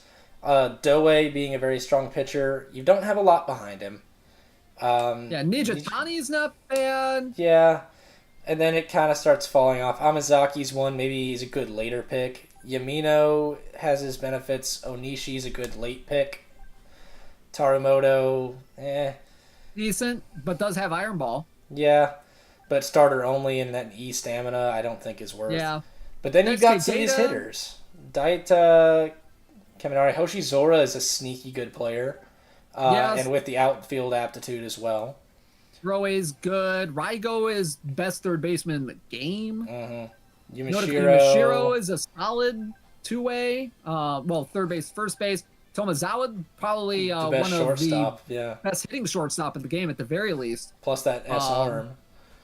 Yep, Nakanoshima, great contact hitter. Shinonome, there's like 4 shortstop options. But here's my problem. Here's my problem with this roster. Nodoka Yumashiro is the only player on this roster that even gets close to playing first base. Yeah, that is a problem, and that's the unfortunate side of auto drafting when you're maybe not focusing first baseman, or all the other first basemen get snapped up before you can get to them. You don't have anybody to play it. You got Teramichi. Teramichi could also play first. Teramichi could also play it, but realistically, when you have Raigo, you'll stick Yumashiro at first. Or Moroi, I guess, can also play it, but it's not great. It's not great. But the quality of those middle infielders, I think, is something to watch for. Yeah, this is a lot of depth. How you go about rectifying that and determining who you play is going to be the question. If you can stick Yumashiro at first, you got Raigo at third, because I don't think you sit Raigo unless he's just in a tank mood. Yeah, I could expect him to be making some trades in week 1 with that middle infield. I could, and that you could pull some great trades here, though, because you've got some great bargaining pieces in the middle infield. You don't need all of them, so I could see some great options to maybe bulk up first base, maybe some outfielders, or that pitching staff. Any of those options. There's trade tools. I could see Shinonome being moved. I could see Shinonome. I could maybe see Morikawa going when you've got Tomazawa and Nakanoshima in there. Definitely for some outfield help. Yeah, outfield help, first base potentially help. Yeah. Pitching. There are options here. So I wouldn't say that this season with this draft is a bust yet. But But, let's talk about the player himself. Senile Turtle was the single P champion last year, 22-5 record in the regular season, took down Ben Zen in the final. So when you look at this team on paper, do you see this being a top 5 team? On paper, looking at this roster, probably. I think that middle infield and having Raigao on the corner plus Daita, I think that infield could carry you well. The outfield's a liability. You can put Hoshizora out there, but otherwise it's a liability. So I think if you make some good trades, I think this team can go really far. The player's skill, I could see this team going far, but with the pitching and the outfield where they stand, I'm looking more mid-table at this point. Yep. Let's see. Okay, so we got one more team to take a look at. Yes. And that is one of the most charismatic players that we have in the entire system. No kidding. I absolutely like this guy. Lancer and the Brew City Bombers. My goodness, that is 8 pitchers on this roster. Unkai, Papillon, Kurama, Mamoru Ikari, Magic Ball Hoshi, Isamura, Morimoto, and younger Abata. Then you look at the fielding, and you got Tetsuo Toi, you got Hakasaki, you got Serra, Garcia, you got Morales, you got Arimura, you got Roppongi, Yabeman, Nakai, Bando, Angel Amane, Yakuman 5, Reiji Doken. This is pretty good. Yeah, I think Toy obviously is that big pick of the draft. It's somebody that everybody targets very high. And when you see his stats, I mean, you'll see why. Yeah, look this is the best player in the game. No, absolutely broken. This is the best player in the game. 99s, 4 categories, can play outfield, catcher, first base. Deadly. In fact, first base, catcher, outfield, beautiful. Yeah, absolutely beautiful. This is the one to watch for in terms of that player, but you've got some great options behind him in the outfield. Garcia, Kyle Morales can cover some ground. Amane can cover some ground as a pinch hitter or pinch runner, yeah. Middle infield, it's not bad. Yakuman 5, great meta player with that contact, but it may not pay off quite as well down here. Yeah, I'm not a fan of Yakuman 5, to be honest. I don't like the fielding on them. I really don't. I could see Roppongi maybe being the starting shortstop. As for the fielding, yes, I could see that. Yakuman would be maybe a very solid pinch hit option to get something rolling on that front, but I don't know about it. Yeah, they got Nakai at second base. They've got Yabeman, who is an option. Oh, he's a DH option. That is all. DH option? It is an okay. Yep, Lancer saying in the chat, Roppongi is the starting shortstop. No one can separate them from me. That's There you fine. go. There you go. I'm curious as to how they're going to use Yakuman 5. I could see them maybe doing it as a second baseman, but I know how bad that can get. It's not the greatest defending second baseman of all time. It's not anywhere near as bad as Yabeman, though. So Nakai could be a sneaky option, but Santa Bondo over at third. He's not a great fielder, and that arm is disappointing. I think he's in this environment could be good. In this setting, I think he's better suited as a first baseman, just because of that arm. I don't think you put him there. And when Hakasaki over at first, though. Yeah, so it's hard. Or do you do that situation where maybe it detriments his fielding a little bit, but you put Hakasaki at third? Swap him around, because Lancer is saying that Hakasaki's at third. Bondo is starting at first. There it is, yeah. Because there it is. Hakasaki, even playing at his secondary position, is better at fielding than Bondo. So yeah, 100%. Yabeman probably going to be the DH. Gotta be. You cannot put this guy in the field. You can't put this guy in the field with G5 catching. You just can't. That would be bad. Very bad. Morimoto, more so a pinch running option. Very interesting to take a pick on a pinch runner like Morimoto as a pitcher. Yeah. Take up one of those slots. I mean, the bright side is the rest of the outfield's strong enough. It doesn't hurt that badly. Papillon. Yeah, I was going to say, you have to think about your middle infield with Papillon, because he is sneakily one of the best middle infielders in this game. Oh yeah, I even could if see his Papillon fielding being the drops. starting second baseman. Actually, now that I think about it. Very easily starting second baseman. Yeah. Very How can we strong. forget about Papillon? You can't. We can't. So I would Can't. be watching for him. He's an okay closer, but he's here for Yeah. the fielding. Speaking of closer, Isamura. Tyrant, baby. Got to watch out Loved for this that. guy on my team last year. Loved this guy. Really helped me out quite a bit. Looking at the top of the rotation, you got Unkai, one of the more meta pitchers in the game. We saw a lot of him at the Olympic Esports Series back in June. Kurama, Another very outfield good player. option too. Yep, another outfield option there too. Has heater A, very deadly slider. Mamoru Kari, That fastball. You know, the rising fastball. There's a lot to like about this pitching staff.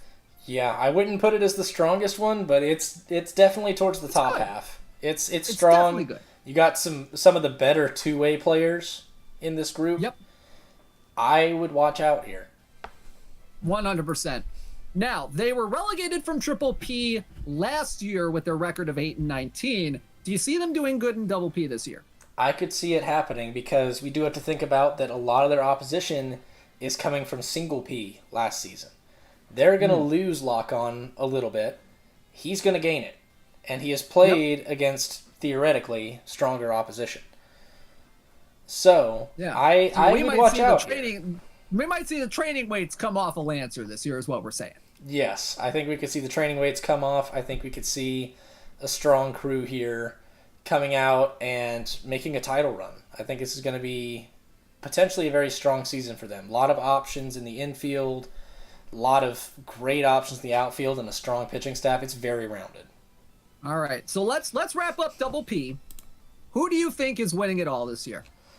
Ooh, Because I think Ben Zen is right up there. Based on those rosters, though, Big Sid was right up at the top. Big Sid definitely is going to be like right up there. I honestly think, Big Sid going to win the title this year. I could see Big Sid. I could see Lancer making a run for it. Or, like we said, Kane 2. Very, very strong. Yeah. I think those are going to be my top three this year. Yeah, I think I'm in the same boat. We got some very strong options there. I think some of the newer guys are maybe a little more at risk, but they could come out and surprise us too. And they've built some decent rosters, so it's anybody's game. That's the fun of this. All right, let's move on to our second league. Triple P. We go to Triple P. Now, Triple P, I am absolutely going to love talking about Triple P because this is probably going to be, I think this might be more competitive than EPL this year. It is a very, very rounded group. You got some very strong competitors. You got some of these guys who are competing, like you said, at that national tournament level. We're seeing a couple of these guys are playing in Durham. Frisk and Compass. Yeah, Frisk, Compass. We could see these guys in Durham. This is a strong group. Yeah, and Johnny was right up there too. John's copyright was right up there in those standings as well. So yeah, this is going to be some fun stuff here. So let's go ahead and go through our teams at Triple P. And our first team we're going to take a look at is a newcomer to the league. They were on, I want to say they were on the wait list all of last season. Yes, they were just waiting for their opportunity. And that is Hotspot user 808 and the North Side Legends. Start with them.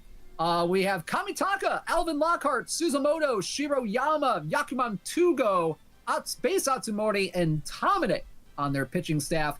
Meanwhile, for fielders, they have Daisuke Data, Sendo, Ninomiya, Angel Amane, Base Amane, Shiroi, Chiyohime, Zansu, Bando, DJBK, Hasiaku, Ogoe, and Nakai. I'm not a fan of that pitching staff. I'm not either. I like Kamitaka pretty well. And Suzumoto's got some merits, though, again, like you said, that knuckleball could be a risk. And it's less lock-on than Double P, but you've still got lock-on 1, so there's still a little assistance. That ball's still big.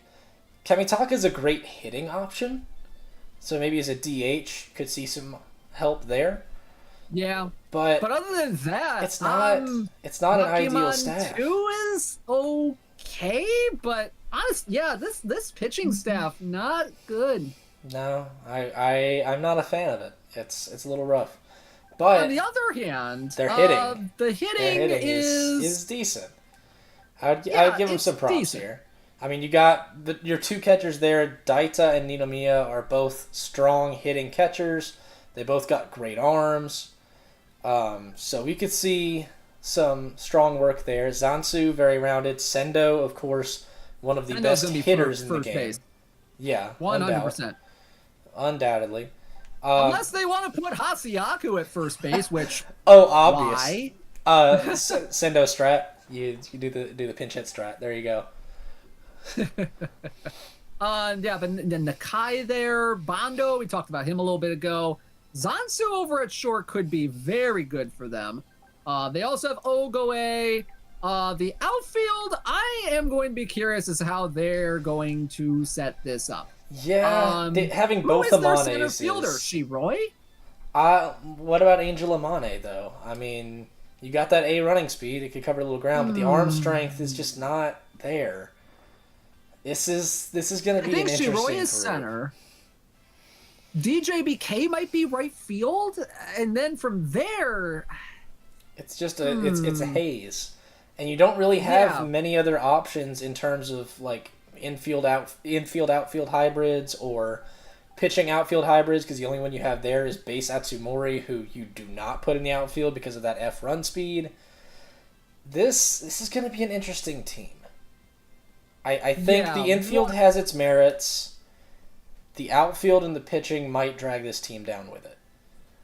Yeah, I'm curious as how this is going to do, but you know, this is we're getting to lock on one territory here, so maybe pitching could be decent, but on the other hand, you know, there's not a lot of inspiring options in this pitching staff, like at all. No, they're not. And then, unlike the which team was it that auto drafted in Double P? Senile, yeah, that's what I thought. Unlike Senile, you don't have those options of middle infielders to trade. There's not really a lot of trade options out there for you, so I might be a little concerned here. Yeah, I could see this team. I really don't see this team getting to the promotion playoffs, but you know, anything could happen. We're not 100% sure, you know, how well they are on the sticks. It's going to come down to stick play with this team. Yeah, it's going to come down to skill. The fact that we've got a player who sat on the wait list and made it to Triple P anyways, I think is something to watch for, because we've had other players coming in fresh and going to lower divisions. So this is something he's proven he's got some skill. Let's see what he does with it. All right. Looking back at my chat, Frisk is saying down in Double P, Big Sid versus Benzen in the championship. Benzen is the winner. That's a prediction and a half right there. That is a big prediction, but Ben's got skill, so yeah. Yep, and we're getting some big PPP energy. Zumi's saying the majority of Triple P could hang in EPL. I agree with that. I believe we have Garita Phoenix in here as well in our chat. Dang, missed y'all talking about my team. Guess it comes with the territory. 6:30 a.m. over there. Yeah, that's true. But we kind of like the roster, right? Yeah, we did. Yeah. See, Senile Turtle looks to be in my chat. Wow, AFK the whole time. I thought I was bad at being at the draft. Yeah. We'll see. Or no, that might be somebody else. Anyway. HF, though, says that's your best AFK sheet and a lot of luck. Wish they had this roster season 1. That's saying something. Yeah. All right. So there's Hotspot User 808 and the North Side Legends. Let's go to another new player that is in this league. One that I'm actually kind of excited to see how they do, because they performed really well in the USA Baseball Cup a couple of weeks ago, and that is John's Copyright, Johnny, and the Oakland Athletics. I really, really like this roster, even though a lot of people are saying sell the damn team, John Fisher. Yes, This is the kind of team. This is the kind of team that would put butts back in the seats at the Coliseum. Exactly. I mean, you got Hokuto V2, you got Yamaguchi, you got Graviton Arai, you have Junketsu, you have Isamura, you have Arima, and you have Akutsu. I think this is the first time we've seen Arima on a roster. For fielders, you have Kiyomoto, you have Koldberg, you have Morikawa, you have Tanasa Burrow, you have Hino, you have Hoshizora, Tameguchi, Shacho, Gobu, Rokudo, Vermilion, Min, and Rokaku. I love the voice clip for Atsumori when it says Min, all that good stuff. Min. Okay, so this was an epic draft for Johnny. He absolutely aced this. Absolutely crushed every step of it. When you bring in hitters like Kiyomoto and Koldberg, but you can still bring in strong pitchers like Arai and Hokuto V2. Yeah. This is a scary group. The thing is, there was a trade that is going to be processed once the season starts. They did trade Koldberg for second baseman Mine. Ooh, that is interesting. But Mine being a very strong second baseman, that might play out in their favor. We could see second base is a weak point. They don't have one. They have Min. Except for Min. Min. Then again, Min does not play second. Yeah. So I think that's going to be a good move there. Kiyomoto at first. Shacho at third. Then you got Morikawa at short. This is a very solid infield once you put Mine on this roster. Yeah, you put Mine in there, your infield is set.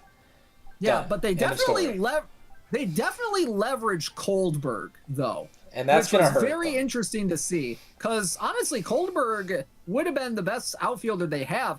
Other than that, you have Tomasa Burrow, who's a good fielder. Tameguchi is a good fielder. Mickey Vermillion is a good fielder, but you're not getting a lot of offense out of those outfielders. Koldberg would have been the offense from the outfield. Yeah, but again, we don't talk about Hino because he's a DH. We don't talk about Hino. Unless Johnny, was ballsy enough to throw this dude in left field. Yeah, good luck to you if you do that. No, in all reality, he knows that DH option. But you've got a good defending outfield. Your offense is going to come from your infield. You also got Hoshizora, can cover some outfield ground. So that's an option, maybe slightly more offensive than the rest. But yeah, I love their catcher Gobu. Yeah, overall, I think this is going to be a very strong infield pitching group. Outfield is going to cover a lot of ground. It's almost going to be a no-fly zone. Maybe not quite, but almost. So Hino is not hitting the field. That guy's a boo-boo fielder, DH. Boo-boo fielder. That is the best way you can put that. That is 100% the truth right there. We take a look at the pitching staff though. There's a lot to like about this. You have Graviton Arai, you have Hokuto. While they might not have like a third breaking ball, they are very solid pitching options. Yamaguchi with the deadly forkball, like we mentioned earlier. Then you have a guy like Isamura in the pen. Junketsu is a good outfielder and a closer. Akutsu out there for a pinch running spot. I think the biggest X factor in this pitching staff is going to be Momiji Arima. Yeah, Arima is one of those that will deceptively get you. The breaking skills, the speed changes, even 135 kmh with a circle change, which is dangerously slow, sweeping curve, which is dangerously slow. The palm ball is not bad. Yeah, I think the speed changes, even if this player doesn't look massively killer on paper, in practice, this player is very tough to face if you're not prepared for him. And coming off of a guy, say you pair him up after maybe coming off Graviton Arai and a little bit more of his speed, and you drop down to this guy, that's going to take an adjustment. And with Lock On 1, are you going to be able to make it? Yep. All right. So, overall, what do we think about this team? Do we see this team making a championship run? I could see it. Between John being a very, very strong player and having a very good draft, plus that trade, I think this could be a very scary team challenging for a title. Yep, and I think I hear your kid. Yeah. No, he's good now. He's good. Okay. So I'm thinking we see this team at the very least in the promotional playoffs, maybe challenging for a title. Yeah, I agree. All right. Good stuff right there. All right, next up, let's go to our third team in Triple P, and that is Raccoon and the Onion Gang. We have Kiba. Yep. Kiba, Queen Kokoro, Kagurazaka, Kaji, and Eriki as their pitchers. For fielders, they have Ichijo, Tenoji, Artimura, Horisugi, Kokuju, Saiga, Yabai, Pink, Shido, Okino, Doken, Kodaira, Yakiman 5-Go, Akechi, and Chiga. Take a second to catch your breath. Where are all the pitches? Where are all the pitchers? I don't know where they've gone. Where they at, though? Like, you got one that's good in and that's Kiba. Kagurasaka's not bad. Yeah, but the rest of that staff is just not there. Not there. Like, how are you going to survive? Was this it's just 5 pitchers? I don't know if this was an auto draft situation or they just knowingly chose 5 pitchers. I would be terrified that I only have 5 pitchers. Like, how? I mean, Kokoro's only a 2-pitch pitcher. Kaji is decent, has lucky ability. Eriki is not bad, but it's 5 pitchers. It's 5. How are you going to survive? You got to have at least the 3-man rotation, and then that gives you 2 relievers. That scares me.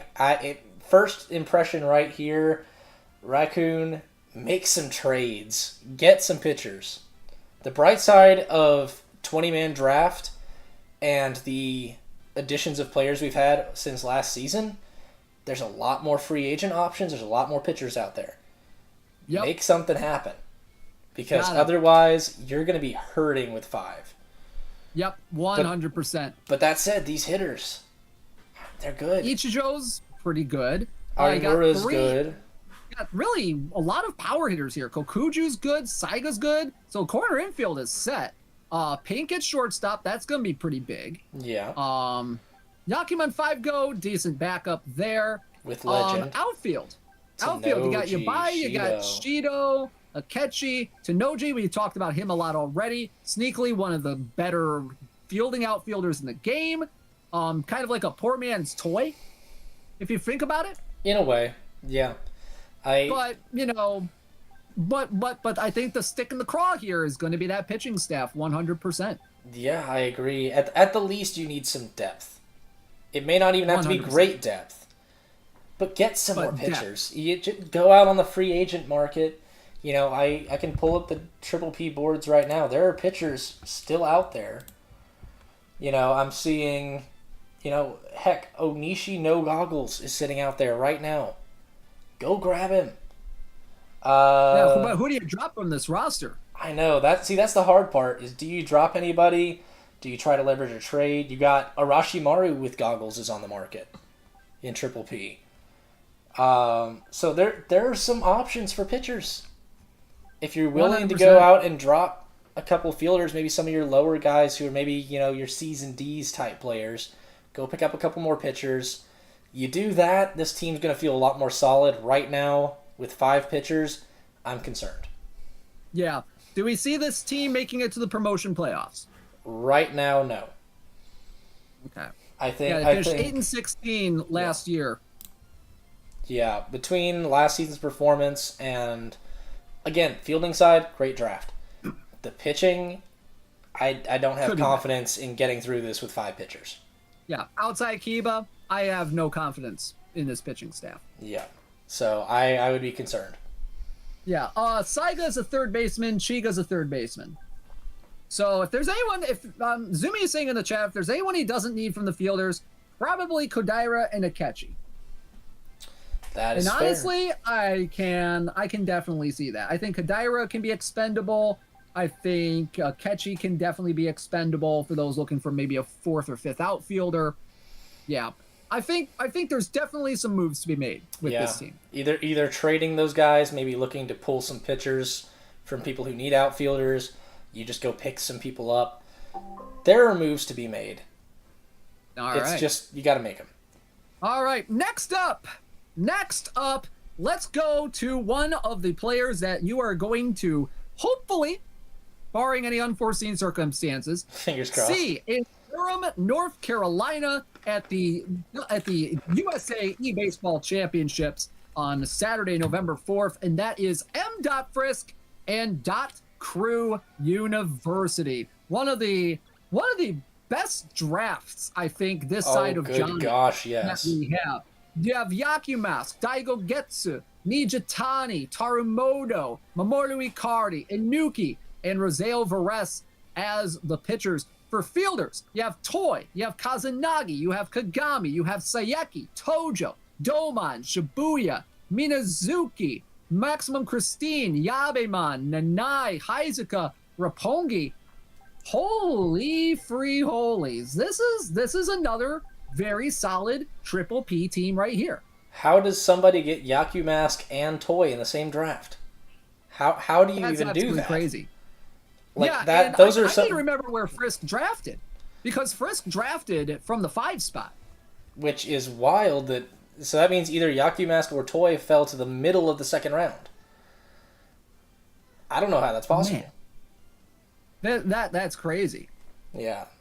So you got Yakumask as their ace. You have Daigo Getsu, which I'm not 100% sure how he's going to use it. Could go either way on that. Nijitani, very good pitcher. Mamoru Ikari, he can be very good. Tarumoto is Iron Ball. Inuki with some good control. Roseo Varese is going to be a wild card. I don't see him pitching much. Yeah, but he could come in on the outfield side, or he could hit. Yeah, Yakumask was in the second round, so that is nuts. I don't understand how somebody let Yakumask fall that far. Yeah. Minazuki nuts. behind the plate. We talked about her a little bit ago. Very decent catcher. Yeah. Maximum Christine. Maximum Christine at lock on 1. Do we like that? I don't know. This is where I would start getting iffy on Maximum Christine. I think Frisk mentioned that Domon's going to be over at first base, I think. I think that would make sense as well. Domon's a little bit more rounded. You're going to make sure, even if you're not getting home runs, you're getting hits. That's the important thing here. You've also got... Yeah, I went back and chat a little bit. Frisk said they went with Domon at first, but did draft Christine, hoping he might be able to catch a couple off the bench and lock on 1. That's a possibility, and with a player like Frisk, I mean, that's an option. Yep. Yabeman is on this roster. He will not touch grass.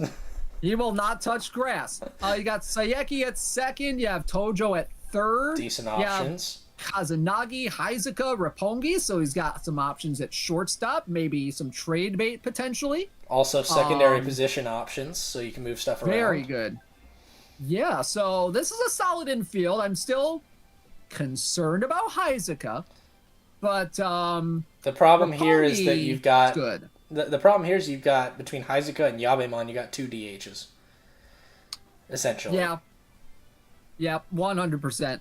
But let's talk about this outfield here, because there are some really good guys out here. Shibuya, Kagami, Toy. There's your outfield. Done. Cut, send, delivered. Yeah. You got Nanai, another DH option. When they tell you to touch grass, but you can't because it's Yabeman. Oh, that's so Toy in center, Kagami in right, Shibuya in left. Oh, Nanai is going to be the DH. Nanai's the DH, so that takes out your options there. So Yabeman and Heizuka are going to be pinch hit options, essentially. Yeah, this is going to be a very scary team, especially when you got some depth on this roster. Could definitely be used in some trade talks potentially. Yeah. I'm looking. This is going to be one of those top 3 teams in the league. I can see. But when you look at how Frisk did last year, now there's a little context here. Frisk was kind of in the middle of moving during that period of time, so there's a lot going on. He had a lot going on behind the scenes, but now we're settled in. Now he's got a team around him. I really like Frisk's chances of going far this league. I can understand that. I know. I mean, sometimes those conditions will play a factor. I mean, look at me last EPL season. I just had a kid, and I still pulled 500. So there's something to be said. But Frisk, again, he is a very solid player. I think he did fall to an unfortunate season. He's drafted a great team. I could see him in a championship game. I would be 100%. Watching out for this guy. Yep, 100%. At least I think the floor for this team is promotion playoffs. Easily floor for this team. All right. Next up, let's go to the next team, and it is going to be Ha Ha Healy and the Tabby Cats. Oh no. You have Asa, Atsumori Possessed, Shinogi Amizaki, and Alex, another team with just 5 pitchers on the roster. What are you guys doing in Triple P? You have Tomizawa, you have Murasame, Fukuya, Takimoto, Yakiman 3, Naito No Armor, Kuroe, Nyaptet, Dandandadan, Daichiman, Uraga, Sakai, Owate, Mushika, and Subalaya. I think. What's with this 5 pitcher stuff that we have seen early on here? Triple P, should we be concerned? Do you guys need a doctor? I would be scared about that as well. I mean, you got Asa, you got Atsumori Possessed, very strong pitcher. Now, and we do have a little bit of an update to the roster. Brando's guy is saying he traded Amizaki to Brando for Maito Oda, so that will be 4 pitchers. Yeah, more pitching. No, so there's not. a little more pitching. That's less. He traded away Amizaki. Oh no. He's got Oda, yes, but he Tomizawa only has pitches. Oh yeah, that's true. Tomizawa, again, another one of the sneaky pitchers. But that means you got 2 fielder pitchers that are going to be on this team, plus 4 regulars. And Tomizawa's not exactly a starter. He can't really be a starter. He's only a reliever. Yeah, I mean, look at the pitching abilities, because those are good. Like, solid enough there. They're solid, but does that scream elite pitching? No, it doesn't. No, it doesn't.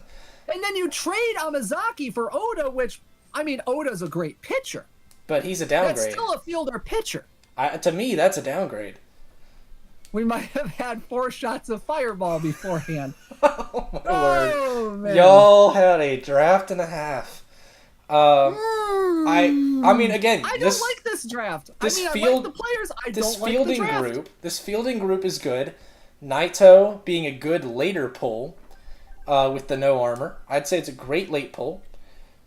Takimoto. Yakiman 3 is one of the best defensive catchers. Yeah. Takimoto's solid.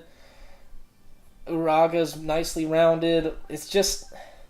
the pitching! The pitching, guys! Pitching! And then, obviously, Tomizawa's a beast. There's only like 3 outfielders. You got Nyaptet as well. Can cover some ground. Nyaptet, but at what cost? And then you've got, I guess, Atsumori Possessed, but he doesn't cover. He doesn't cover ground. Naito can go in the outfield. That's true. Murasame can only play 1 outfield position, though. You put Naito out there. He can't play 2. Well, think about it for a second, though.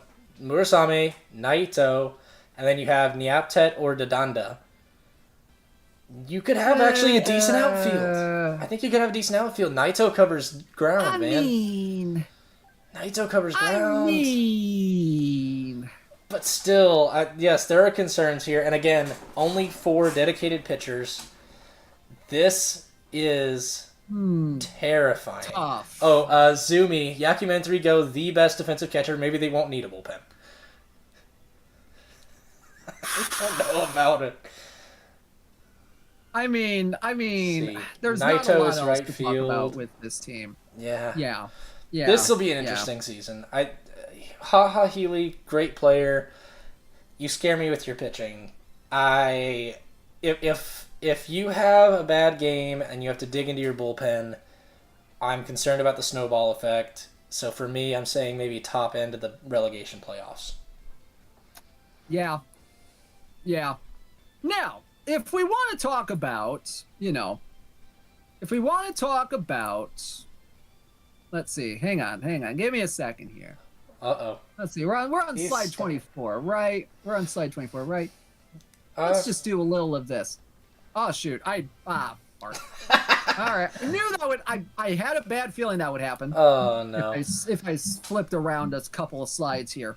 Go quickly. I'm going as fast as I can possibly go through. Click OBS. faster. Okay, so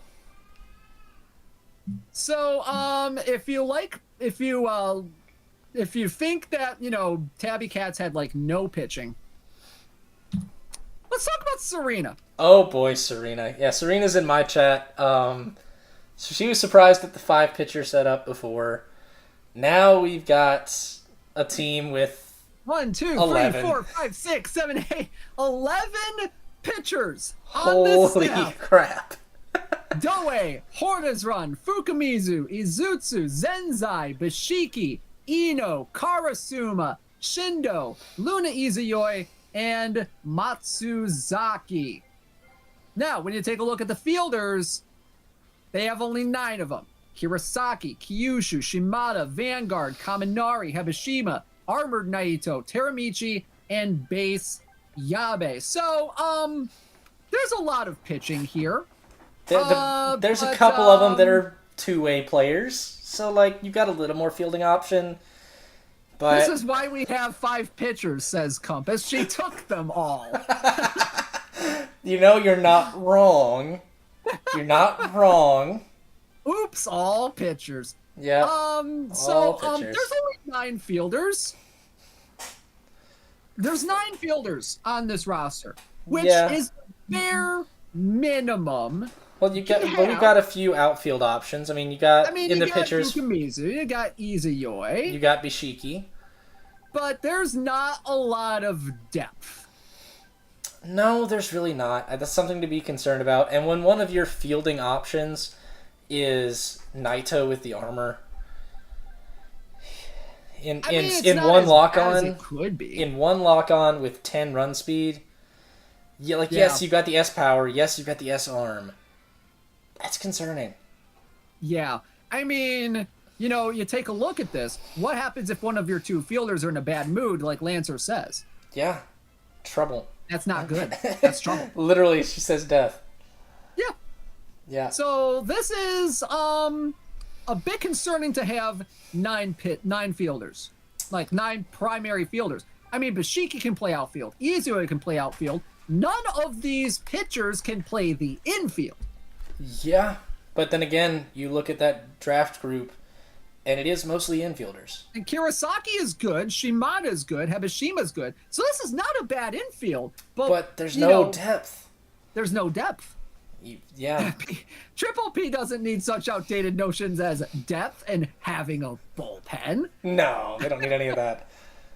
So, let's take a look at this pitching staff here. You got Doe as the number 1. Mm-hmm. That's Easily. really good. Easily. You got Fukamizu, who's pretty good. Hornizrun, who has Iron Ball Tyrant. Yeah, nice combination. Karasuma's not bad as a starter only. Shindo's not bad as a starter only. There's a lot of depth with this pitching staff. And you have Zenzai in here as maybe, a short, maybe like a 2-out in the inning reliever. Good pinch running option. Good pinch running option, too. You have Ino, who has some decent pitches at a 2-star cost. Izuyoi, who's got, a lot of good stuff there. Bashiki, who we talked about a little bit earlier. Mm-hmm. What do we make of this pitching staff? I mean, it's a good staff. To me, it's more depth than killer quality. But there are some good pieces. So I could see this being one of the stronger staffs. Albeit because of the depth, partially. Like, you go to your bullpen after 3 innings, and you'll still have a full bullpen the next game. Yeah. So you don't have to deal with that. So what do we see as, like, the floor and the ceiling for this team? Ceiling, I think, is promotion playoffs. I think one of the things that was interesting for Serena last season, as she was double P runner-up, but and that was with the theme team. The theme team. She only picked female players last season. with Now how she well didn't have that restriction this year. exactly, she didn't put that restriction on herself now.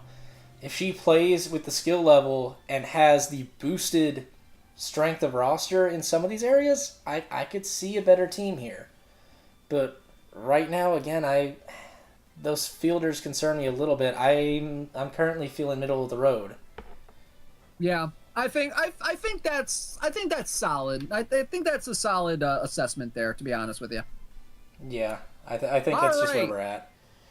All right, let's go to our next team on the docket. Finished last season with a very strong record in Triple P, and that is the second player that you are going to be seeing over at Durham, North Carolina, coming up in a couple Saturdays from now, and that is Compass and the Space City Comets. Pitchers, they got Unkai, they got Maguro, they got Octavia, they got 8one, Pseudo, and Hagane. Fielding-wise, they've got Raigo, Mine, Ochiai, Kanehara, Azuma, Ikari, Black, Setine, Iseki, Honda, Kamakari, Takeda, Mizudori, and Sakamoto. Now, again, the thing we have to keep in mind is that Mine trade. That's something we have to watch for.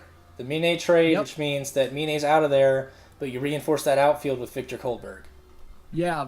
So what do we make of this team after that trade? Solid fielding. Very, very solid fielding. Oh, yeah. Pitching, I see a little suspect, but the hitting side is going to be scary. Yeah.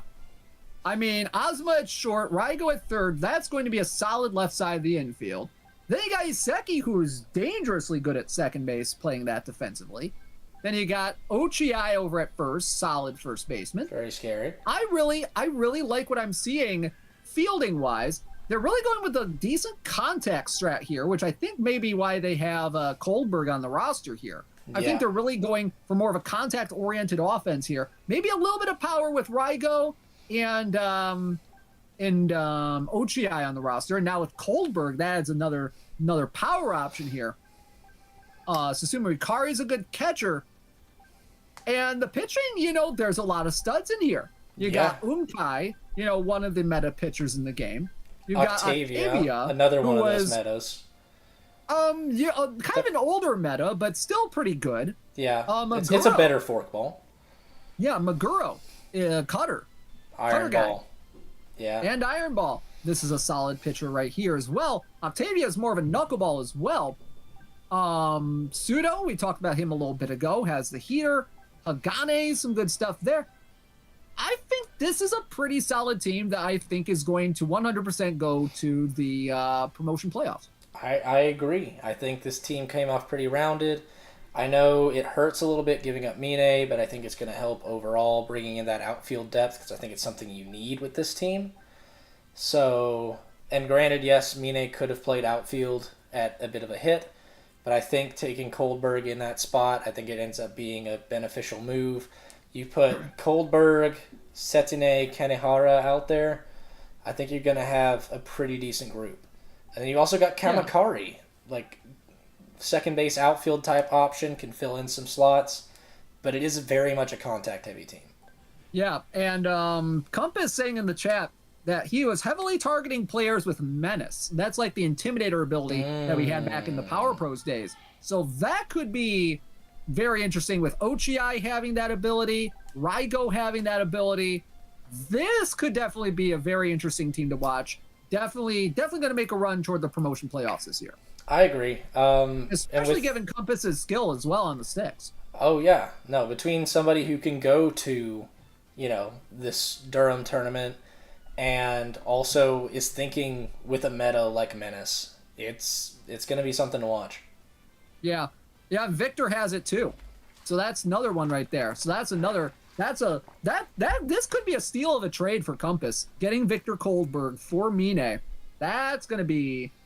Ooh. That might make him a favorite. Yeah, I think it's a mutually beneficial trade, but I think the Comets might come out the winner from that. Definitely. So we're thinking top three? I could see top three here, yeah, especially after last season's record already being a strong competitor. Yep, 100%. Yeah. All right, so there's a look at the Space City Comets. we have 3 more teams to go over here in Triple P, and we're going to start out with Brando Scotty and the Sassy Squatches. This looks on paper to be a very, very balanced roster here. You got Alan Raven, you got Papillon, you got Goggles Onishi, you got Go, you got Reibu, you got Kurama, you got Yakiman 1. This is a solid pitching staff right here. Fielders, you got Sakigake, the man Yabe, Makita, Igarashi Yavelin, Oda, Hakasaki, Saburi, Ukami, Kazunin, Mitsuno, Ume, Haruizawa, and Mitsumori. So, Brando Scotty, this is a very solid draft, I think, for them. I agree. And look at all those two-way players. I mean, you got 4 pitchers with fielding secondary positions. That's Alan, something to watch for. Papillon, Kurama, Go. Yeah, That's and scary. if we look back at the draft, board for Triple P, Brando Scotty, he drafted 5 pitchers in a row to start. I mean, I can relate, but Yeah, it wasn't until round 6 that Scotty drafted a fielder, and that was Ryuji Sakigake in the 6th. which is a great pick to get in the 6th round, honestly. So I'm looking at the pitching staff here. He really made the most of those first 5 picks Most definitely. when it comes to pitching. Most definitely. This pitching group is incredible. You bring Alan Raven in there. You bring in Raibu, Kurama, Papillon as a closer, but with that middle infield ability set up. Yeah, Go and don't with those forget, third they're base bringing skills. and again, they're bringing in Amazaki as well to this pitching staff here That's because true. he had too many two-way pitchers and he couldn't DH Reibu. Yeah, and so he's over here instead. He's trading Oda off, who realistically isn't a huge piece in terms of an everyday player. So But Amazaki could definitely help out in the pitching staff and allow Reibu to get in the lineup as a DH. Exactly. I think that's a very smart move for Brando. Very, very you smart got move. Go over at third, then you got Papillon at second. You know, this is a scary good team, and I absolutely 100% love Ome over at third. This is my meta third baseman right here, Ome. Now the question is, how do you balance that with having Go? That's a good question. He can also play first base a little bit too, although he has Hakasaki here, so Ome could be a decent guy off the bench. Or if you've got Go on the mound, you know, when Go's pitching, Yeah. Ome is going to be a good third base option to fill the slot. Yeah, I love Ome on this roster. That's one of my favorites. Kuruizawa over at short, mostly a pinch runner. Yeah, going to be following Yavelin. Ukami is going to be an interesting option off the bench. Yabe the man, there's your center fielder. Then you got Mitsuno, who's a sneaky great outfielder. Mm-hmm. Honestly, this outfield, you put, for their speed, Mitsuno, Yabe the man, Sakigake, no fly zone. It's all A+ run speed. Yeah, and the ability to have terrifying. Reibu bat. The ability to have Reibu bat in the lineup. If we're looking at this 1 through 9, you have Papillon at second. You have a guy like Hakasaki at first. You have a shortstop in Yavelin. You have a third baseman in Go, who's, you know, not the greatest defender at third, but can definitely hack it over there. Or Ome, And you depending got on the the game. outfield there. Yeah. Exactly. And then you look at Reibu as a DH. Are we saying this is maybe one of the best lineups in Triple P? I think it's one of the most balanced, at least. I know there are some teams that maybe look like they have a little more fireworks at certain positions, but the roundedness of the Squatches cannot be ignored. This team is balanced throughout. Yeah, I'm looking forward to seeing this team compete. Brando on the sticks. I'm gonna be curious to see how he's gonna do. He finished 18-9 in Double P, so he had a pretty good record. So we'll see how well he does at the Triple P level. Yeah, he only missed the playoffs in Double P because of tiebreaker, and is taking the Double P champion's place from last season. So this is going to be a potentially good season for him. I could see him making the promotion playoffs. Definitely. All right, let's go to the two teams that were relegated from EPL down to Triple P for this season. And our first one is the Chicago Curve, owned by Clutch. Oh so, my Clutch, gosh, this staff. This staff, holy holies. You got Kureba, you got Alba, you got Suzakaze, you got Bucho, you got Narumi, you got Magic Ball Hoshi, you got Tezuka, you got Morimoto as a pinch runner, and you got V1 Hokuto. Oh my goodness, this is... That's terrifying. Ooh. Then you look at the fielders. You got Nakanoshima, you got Sho Ito, you got Kyle Morales, you got Shinonome, Suwano, Tsukumo, Marishima, Arakata, Baturai, Kodaka, and Yagyu. Now, outside of Nakanoshima and Shinonome, Kyle Morales, there's not a lot of brand name fielders that are out there. But you look at the pitching staff, and this has to be by far, the best pitching staff in Triple P. It's definitely towards the top. I mean, you just put Oba and Suzukaze together, done. Yeah, and Bucho. But this is a very... Ooh. I think this is a very volatile pitching staff, though. Yeah, they're very specialized. We're talking Texas Rangers-like in terms of their starting rotation. Yeah, no kidding. It's hit or miss. Yeah, I mean, like, you have guys like Max Scherzer, Jacob deGrom, Nate Eovaldi, but they are very volatile starting pitchers. And I can see this happening with Alba, Suzakaze, and Kureba at the top, though. You got those big names at the top. They can be really good when they're on, but when, someone figures them out, it's not going to be pretty. Yeah, and then, you've got some bullpen behind them. You got Bucho, you got Hoshi, Hakuto V1. But will they be able to carry on strongly if one of those guys goes down? Yeah, 100%. That is going to be definitely one of the things to take a look at. The pitching is a strength, but it can also be something that could be a potential problem. Yeah, I think again it's better than having 5 pitchers. Another reason people have 5 pitchers. Yes, very true. Slimefall in my chat. My God. Yeah, with that pitching staff. I mean, you look at it on paper, it's really good, but you look at the stamina there, and if someone is very patient at the plate, yeah, they're just wiping them out quick and moving on to that weaker bullpen. Yep. So let's look at the hitting here, because you got Nakanoshima, very good contact hitting guy. You got Shinonome, that's good. Bemarshima, balanced guy. Ginendra Baturai, Kyle Morales. There's not a whole ton of power on this roster. Well, you also have to look at the positions here on your infield.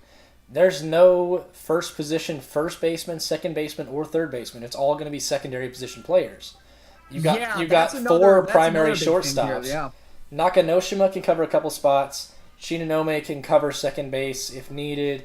Marishima probably going to end up at first base. Even with the fielding abilities, it's going to end up at first base. Honestly, I think Yagyu might end up at first base more than Marishima is. That's a possibility as well, yeah. Which, granted, the flexibility of these middle infielders to be able to play other positions is a strength. It's just not people who are primarily strong at the other positions. You've got to rely on secondaries. Yeah, there's definitely you take a high level view of this roster for Clutch. It looks very good at a high level. But then once you get deeper into the weeds here, you see that there's a lot of flaws with this team that could be exposed by a player that may be a little bit better on the sticks. Yeah, and I think that's definitely something to watch for. But then again, you've got somebody who just came down from EPL. Right, so, and getting a little bit of lock on too. So yeah, to them, this setup should be a little easier. Even though, Clutch went 7-20 in EPL, he's a solid player. We we could see a good season. We could see a bad season. This is very much going to be a volatile team, and I think it could go either way. Yeah, I think floor is definitely. I think floor is relegation playoffs, but I think ceiling could be very high. Yeah, I would agree wholeheartedly with that assessment. All right. So there's Clutch. And now let's go to our final team in Triple P. Ito can play first base a little bit too. That is true, Bretzel. And with that S contact, but yeah, but would you want to put him there is the big question. Yeah. All right, so our final team in Triple P is going to be Jeff the Boss and the Smooth Jazz. Hey, Anthony. You like jazz? You like jazz? Calm down, Barry. All right, let's take a look at the pitchers here. So we got Mileman, you got Yamino, you got Red, you got Fukami, you got Tanakayama, you got Tachibana, you got Kai, who is a jack of all trades, master of literally none. Tsuchinaka and Tachikawa over on the pitching staff. For fielders, you got Garcia, you got Kirigane, you got Mitsu Izioi, you got Damn My Wong, Fumito Data, Saru, Yashima, Yumashiro, Haitani, Azuma, and Gyu. So this team, there's some strengths. There's some guys. I think pulling Yumashiro that late is a good move. Yeah. Yumashiro was a third baseman that late. That's a good move. That's a solid third baseman. Very good defensively. And honestly, this is a very rounded infield. You got Saru at second, Izuyoi at short. Like you got a good infield. Yeah, it's solid. It's very rounded. Kirigane is solid at first. Yeah, it's not spectacular, but it is very good. Yes. Outfield wise, I mean Garcia's strong. You don't have a ton of outfield depth though. Yeah, and the Azuma that we're talking here is Suguru Azuma, not Shinpachi Azuma, who's the better shortstop out of the two of them. But Garcia, Wong, Yashima, Haitani. It's not great, but it's not terrible. Bad. And I mean, you got some guys with some good abilities. A lot of clutch hitting between Garcia and Wong. But Garcia, that throwing F is just like... It's a little concerning, but he's going to be your center fielder. Yeah, because Wong is more so a corner outfield guy. Yeah. Yashima is more so a corner outfield guy. Haitani is a corner outfield guy, so you got to trust Garcia in center. Even then, that's not great defense out there. Now, infield defense is going to be very good. That's going to be one of the strengths of this team. Most definitely. Fumito Data, definitely a sneakily great catcher, who also, by the way, has a little bit of pitching ability, too. People forget that. People forget that about Data. Let's take a look at the pitching staff here, because this is also very interesting. You got Mileman at the top, which is 100% grade A meta pitcher here. Yeah. Yamino, control issues, but still has some decent pitches. Red, who has got Iron Ball and Heater A at 155 KMH.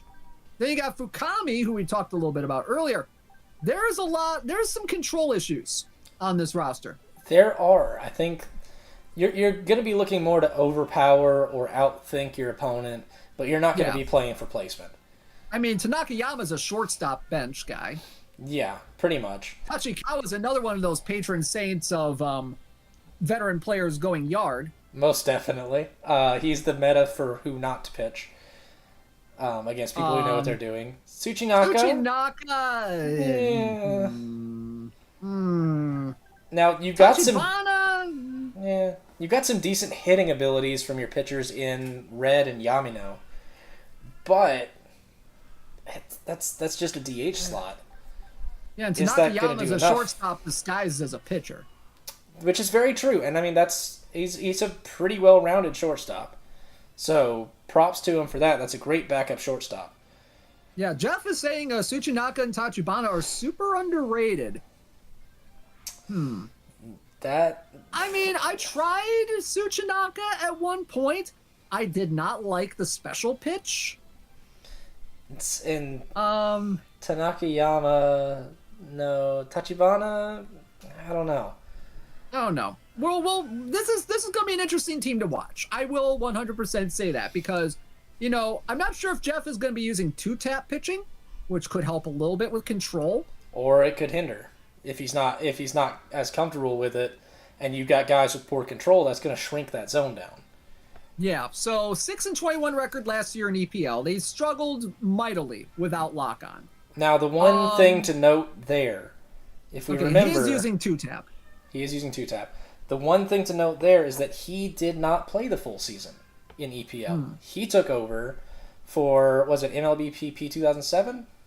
Yep. Yeah. And in his final 9 games, he got stuck against Greg, Clutch, and HF. That team, when he took over, had 3 wins from their first 18. So he went 3-6 with a team that he didn't even build. Could we see some skill here? There's a possibility. That's fair. That's very fair, and I honestly forgot about that point, to be quite honest with you. But thank you for bringing that up. Yeah, this is going to be interesting. See how Jeff does coming up in the regular season. So, taking a 1,000-foot view of Triple P, who do you think is going to win this whole thing? Frisk is up there. Compass is up there. John is up there. I think those are our 3 to watch. Yeah, I can definitely agree with you on that. I think Brando Scotty could be a sneaky option to slip in with him. Yep. Great draft on his part and was a solid double P player. If he can adjust down to lock on 1, he could be scary to fight with him. Yep. I think that's a good assessment there. I can agree with you on that top 4 right there. I think those are going to be our top 4 teams. 100%. Yeah. I think that's what we got. Let's go to the big boys. The big daddy. It is time. The big boys and folks, it is the EPL level, the top league in eBaseball Power Pros. You have Faded Sun, you have MC Scales, you got Penguin Pouch, you got Slimefall, you got Obsess, Anthony P, Zumikaku, Greg the Egg, Dishnet, and I Pump Plastic. Folks, let's talk about these teams, and let me tell you, there's a lot to go over here. I think so. Let's go ahead and start. Yeah, I was going to say. Let's go ahead and go ahead. I'm sorry about that. The big thing we have to watch here. You look at these standings. Our champion from last season is gone. Bren had to step away. That's, you got to fill the hole there. Some of these guys that came in this season are going to fill that hole, which is terrifying. Seeing how good Bren was last season, and some of these guys are ready to step in and even take it further. This is going to be a very, very strong group. 100%. So let's go ahead and talk about our first team, and it's going to be one of those newbies coming up to the EPL level, who I am really excited to watch play because they are notorious for loving Lock on Zero, and that is Faded Sun and the Green Monsters. I'm looking forward to seeing this team play because this is pretty decent. Looking at it from 1,000-foot level, you got Nijitani, you got Horizon, you got Isamura, you got Fukami, you got Narumi, you got Yamaguchi, you got Suiko on the pitching staff. Fielding wise, you got Susumu Ikari, you got Mitsu Izuyoi, Kirigane, Morales, Black, Chiyohime, Setine, Shacho, Akechi, Hakasaki, Kamakari, Samijima, and Doken. So, what do we think about this team? Just looking at the names that we have on this roster. Just looking on paper, this is a fairly rounded team. I don't think the pitching staff is anything too crazy, but there are some standouts here. Nijitani being very strong. Having Ken Yamaguchi in there with that fork ball. He's a tough one. Horace Run with that tyrant ability if he decides to use him out of the pen. This could be a strong team. Isamura's a good reliever too. Yeah. Fukami is an interesting pick. Narumi is a good pinch hitting pick as well. Could pitch a little bit as well. Suiko, another great pinch hitter off the bench as well. Yeah, this is a decent group, all in all. Yeah. We take a look at the hitting though. Susumu Ikari behind the plate. That's a good option. Catcher A and all that good stuff. Doken backing up. Good power guy. Hiragane with the S run speed at first base with the power too. Got Hakasaki there as well. Kamakari at second. Shacho and Samejima. Pretty decent combo there. Chiahime's at second there as well. Izuyoi at short. That is a clutch pick right there. Most definitely.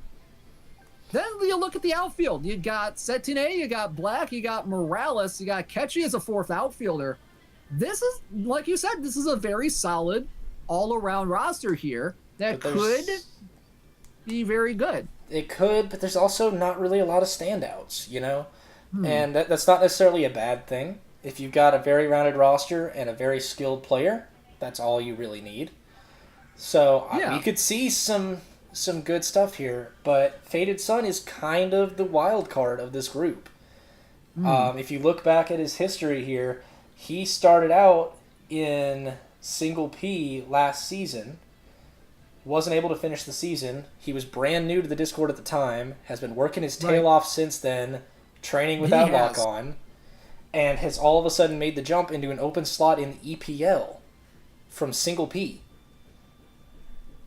That's dedication right there. It is, and I'm scared of it a little bit. It's gonna be strong here. Do we think he could make a run in the promotion playoffs? I don't know. I haven't seen enough of him, so I don't know. But he is definitely the wild card here. He could be anywhere. He's definitely been practicing no lock for quite a while, so I am very curious to see how he's going to perform this year. Like you said, he is going to be the wild card of this entire league, and I'm going to be extremely interested in watching how they play today. Same. I think the big thing to watch is with that no lock on, he's got to face some very strong pitchers in this division. And I think that's going to be the question is, yes, you've been practicing with that, but the pitching skill of some of our guys in this group, how is that going to balance? Exactly. So, Faded Sun, there's definitely a high ceiling for this guy just based on stick ability alone. But where's the floor here? Are we thinking, like, probably on the bubble of promotion and relegation playoffs? Yeah, I would say in that bubble position, maybe like a 6 or a 7 is the floor. I could definitely see that as... Maybe as high as a 3 or a 4? I could see that. I don't know if Faded Sun's necessarily going to be a top 2, but I could definitely see a playoff run in the future. Definitely. But then again, anybody in this league. Anybody in this league. Anybody can make a run. Anybody can make a run. Especially this next guy, who is actually the alternate for the eBaseball finals coming up in Durham. He won't be there right now, but if anybody's not able to make it to Durham a couple Saturdays from now, he will be there. It is MC Scales and the Crown Princes. So you got pitchers, you got Go, you got Yamino, you got Shinogi, you got Ino, you got Kaji, and you have Jinketsu. 6-man pitching staff there. Then for fielders, you got Data, Fumito Data, Sakigake, Haitani, Arakata, Saiga, Okino, Teramichi, Roppongi, Minazuki, Marushima, Chorai, Tsukumo, Benetsuru, and Rokaku for Mr. Scales. So, Go, I believe, if I'm recalling correctly, let me get back to the draft board here for EPL, was the number 2 overall pick in the EPL draft. That is a very high selection for Go. It's very bold. I will say that. The fact that there were other two-way players out there, Yaku Mask, Alan Raven, and to see Go ahead of them, and essentially what's looking like is going to be the ace of this staff, it's interesting. Especially, again, we're only on a 6-person staff, and Junketsu's only a closer. Yeah, that's curious. I'm curious as to why Go was taken number 2. I'm really curious. I don't know if Scales is in any of the chats here. He might know something we don't know here. He might know something we don't. He probably saw how well I pitched with Go last year and was like, you know what? I want that. That's I an option. I pitched decently well with Go. Yeah, like he's not a bad pitcher with no lock on, but there are definitely better options. So especially at the number 2 overall pick. Oh yeah, I mean you have your pick of the board. The only guy who got taken before him was Toy. The obvious number 1 pick. All the pitchers were available. Every single one of them. So does he know something? I don't know.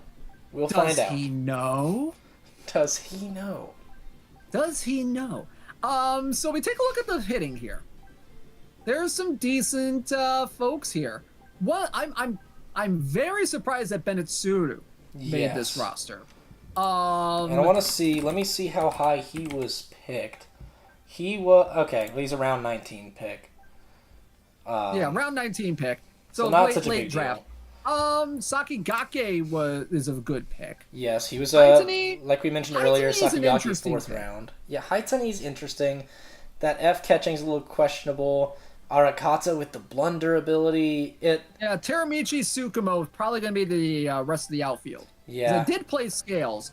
And with Sakigake, Teramichi, and Tsukumo, I do believe that was in the outfield. Was it Haitani? I think Haitani was in the lineup too, but I think it might have been DH. Sakigake is a ride or die in the outfield, easily. Yeah. There's no problem with that. The question comes down to those other corner outfield spots, and your infield, it's good. It could be stronger. You could see Okino slide into the outfield, maybe a right field option, but Marashima is probably going to be short. Maybe Roppongi. Likely. It's going to be interesting to see how that's going to go. Yeah, definitely looking more of a fielding meta in the infield. Which, I mean, again, this is the EPL. You're playing for contact hitters. You're playing for that. And then, there's not a lot of great fielders. No.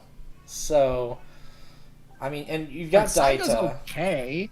Roppongi's great. Marashima's great, but that's shortstop and maybe a couple other positions. And if you think about it, shortstop is one of the deepest positions on this game. In the game, yeah. So, Marashima being that skilled is, as sad as it sounds, it's nothing special. Yeah, and he can play all over the infield. Which, that part's great. Flexible as can be. That's awesome. But... yeah. Is it... yeah, and you got Daita and Minazuki behind the plate, too, which is very good. 2 catcher B guys. Yep, 2 catcher Bs. Minazuki's got that A power, but with that no lock on, you've got to be able to hit with these guys. Yep, and that's going to be the key with any team here in EPL, is how well can you hit with no lock on? I think that's going to be very interesting to see how that's going to go. So, MC Scales, good enough to be an alternate in Durham. How are we thinking his skill along with this roster here is going to play in EPL? I think it's going to be an interesting mix. You look at that pitching staff, and it concerns me.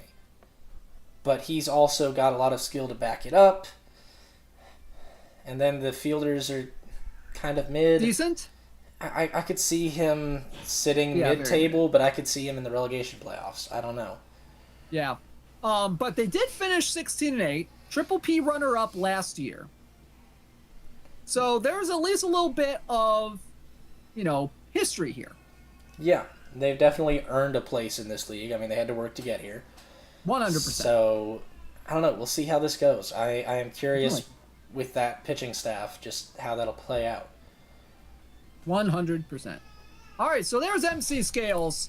Let's go to the guy who won the Power Pros World Koshian, won the Triple P Championship last year, and could probably even win an EPL Championship this year just based on skill alone. And that, my friends, is Penguin Pouch and the Soda Beer Sunrise. Pitchers: Sudo, Goggles Onishi, Suzumoto, Shindo, Karasuma, Suzaku, and Otame. Then you look at fielders, they've got Toy, they've got Daisuke Data, they got Hirosaki, they've got Tenoji, they got Mine, they got Ochiai, they've got Shimada, Ito, Yabeman, Pink, Yabai, Mitsuno, and Nanai. This is a very, balanced roster when you look at the hitting. The pitching, honestly, it doesn't inspire me, but with Penguin Pouch's ability, you saw how he performed in the Power Pros World Coaching. I did. I think he can play with anybody. I think he can. Now there is some question behind the pitching. Especially skill-wise for that. Yeah, if you remember, he did not pick a pitcher until round 9. That's he picked true. 8 straight fielders to start the draft as the number 1 pick. Yep. He took 8 straight fielders before he got to Pseudo at the number 9 or the 9th pick, number 1. Yeah, and even then, it's an interesting staff. He got some decent pitching later on in the draft. He got Shindo, Suzumoto, Onishi. The question lies with Suzumoto, and yes, I know the advantage here is there's no lock-on to face for Suzumoto's knuckleball, but a pitch that floats that big could still be very hittable in a no lock-on league. Yeah, and Penguin saying Pseudo was a beast in Triple P. And I mean, given the pitch velocity, given the heater B, given the gyro ball ability, I can see how. Yes. But at the same time, the pitch selection you have isn't great. It's going to be very one note. Yeah, but I think it ended up decently despite how long he waited on it. You know, there weren't the brand name pitchers, but they're not bad are pitchers. At the top of the draft. They're not bad pitchers, and honestly, given his skill, he can pitch with anybody. Yeah. So we're gonna have to watch out for it. But let's take a look. 1 through 9. This might be one of the best lineups in EPL. 100%. Yeah, most definitely. You got Data. You got Ochiai. Yabemon could be a DH. Mine is a good second baseman. Shimada is a solid third baseman. Kirasaki and Pink are great shortstops. Toy is your center fielder. Tanoji is in your corner outfield. Nai is a DH option. Ito's all right. Yabai could be a decent outfielder. Mitsuno is a decent outfielder. Holy crap, there is a lot of depth. There are barely any weaknesses in this lineup, hitting wise. Looking at it, I don't know if there is one. And I think that's probably what his look was here, is he wanted to take a lineup that you would be scared to face every batter in it. Yep. And he accomplished that. There is nobody in this lineup, or hardly anybody, that you would willingly want to pitch to. And that means that opposing pitchers are going to have to play very smart, very precise, to be able to take a crack at this lineup. If he's patient with his hitters as well, it's game over. Yeah, there's only 2 players in this team for fielders that are below a C in power. Which is terrifying, especially combined with the contact levels of these guys, because almost everybody is C or above contact as well. Yep. He combined those two very nicely, along with having a very quick team. This fielding group is terrifying. Oh, yeah. And pairing that with a guy who just comes off of winning Triple P, my gosh. I think we are looking at the favorite for EPL. At least on the hitting side, yeah. At least one of them. Yeah, there's no doubt about that. My gosh. So, yeah, Penguin Pouch, Triple P champion. He could repeat here with a championship, potentially. Yeah, gotta watch out. All right, so there's Penguin Pouch. Let's go ahead and move on to our next player, and that is going to be a guy who really struggled in EPL this year, but is looking to make a big improvement this year, and that is Slimefall and the Purple Hurricanes. So you got Unkai, Izuyoi, Tsukami, Arashimaru Goggles, Hisakata, Inakawa, J-League Asnable, and Tachikawa in their pitching staff. Fielding-wise, they have Kagami, Doman, Samba Matsu, Ninomiya, Uraga, Moto, Tommaso Burrow, Yavelin, Hasiaku, Ozora, Marvin, and Kodaka. This draft was a little confusing. It's not a bad group on the fielding side. This is coming from the number 3 overall pick. Yeah, and yet he's over here, and no offense, Slimefall, because I see you in my chat. Taking Luna Izuyoi in the 3rd round? That's questionable. That is questionable at best. And that's especially when you have guys like Hebashima, Kazunagi, Red. Or if you're looking at two-way players, I mean, Fukumizu is still out there. Kurama is still out there. Yeah, he says he tried to get last year's team. But Unkai is a good number 3 pick. Unkai is a good pick at 1-3. Yeah. Well, I was going to say, Unkai wasn't 1-3, actually. He was 2-8. His number 3 was actually Kuya Kagami. Oh, yeah. Kagami was 1-3. Yeah, that's right. Unkai was 2-8. And that's a steal for 2nd round. I thought Unkai would go a little bit earlier, to be honest. Yeah, I mean, Unkai is a good option for sure. That's why I thought he was 1-3. Tachikawa, Tomoe Tsukami, Isakata. I mean, you look at the rest of the pitching staff, and I don't see a whole lot of guys I would feel confident running out there. Yeah, I don't know. It's a bit of a rough staff. And then you look at the hitting, and there's nothing too inspiring. Samba Matsu at F Contact, S Power, Ninomiya is probably one of the better options. I mean, they have Kagami, they have Yavaline.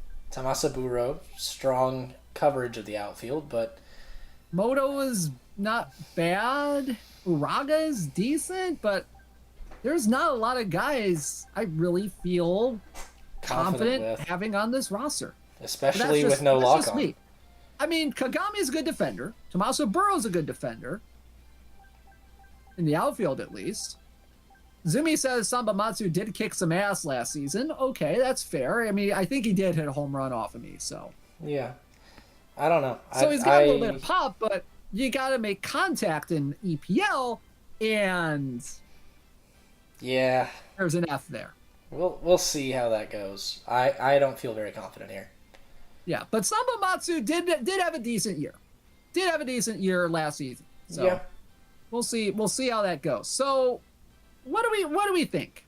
What do we think about this roster here? I'm saying this might be, honestly, to be honest, it's bottom tier. I think we're. I hate to say that. I hate to as well, but I'm concerned we might see a repeat performance of last season. Yeah, I think we might see them in the relegation playoffs. I think it's a distinct possibility. But anything can happen. Anything can happen. All right, so there's the Purple Hurricanes. Let's go on to a guy who did a lot better last season than he thought he would by about 13 games. Yeah. The guy who finished 13-14, and that is the Arkansas Ridge Runners, owned by Obsessed. This is a decent draft here. Doe, Atsumori Possessed, Magic Ball Hoshi, Yakiman Tugo, Kamitaka, Tsuchinaka, Tachibana, and DJB78. Then you have, on the fielding side, Kohlberg, Garcia, Vanguard. Right off rip, there's your outfield. Absolutely Kaminari, done. Yakiman 3-go, Heizuka, Kagayaki, Yakiman 5, Ume, Suzahime, Hortasugi, and Oyama. Obsessed. That's a good draft. I like this draft. I really do. I mean, the power you have on the mound behind Doe and Atsumori is going to be a strong 1-2 combo. Your entire outfield, Hoshi's solid. Your entire outfield is set. Oh, God, yes. I mean, you might have only 4 outfielders, but, man, you're making. You don't need more than those 4. I mean, Vanguard is definitely like left field only, strictly. Yeah, and you do have to deal with Garcia's throwing. Yeah, but and you have to put someone in center field. But overall, it's a group. It's a good group. It is a group, yeah. Shortstop. Let's talk about shortstop. Suzahime, Yakiman 5, Oyama, and Heizuka. I think Yakiman 5 plays well into the meta of this league, trying to get contact, get on base. Yeah, That's true. I mean, but I think you have to play. I think you're gonna have to play Yakimon 5 at second base, which defensively is a bit of a liability. That is true. You do lose that B fielding there, unless she can maintain. But that said, you've got Yakimen 3 Go, one of the better defending catchers. Yep, Kaminari's not bad either. You got Ome, who's probably going to end up at first. Another question is, I think looking at it, it's either Ome or Yakimon 3 at first base. Yeah. And they're not great at first base, either of them. No, but so I don't know. The bright side is they're both A contact hitters with gold abilities. There are positives to be had. Yeah. The outfield, definitely some positives to be had. The outfield, at least the hitting ability of the outfield, very strong. Yeah. And this is a good contact roster, good contact focused stuff here. Doei's a great pitcher. Hatsumori's a great pitcher. So I think there's definitely some pieces here to work with. But the question is, will they put it all together? Yeah. They had a decent draft. They had a good draft, but was it enough? Yeah. For me, I think that's the big. I'm seeing this team around the same place they were last season, sitting that nice middle of the table. They're gonna have a fight to get into the promotion playoffs. They'll have a fight for the promotion playoffs. They'll be on the bubble, I think. Yeah, I think this is definitely a bubble team. I don't think this is better. This is not a bottom feeder by any means, but it is not the best team in this group. Right.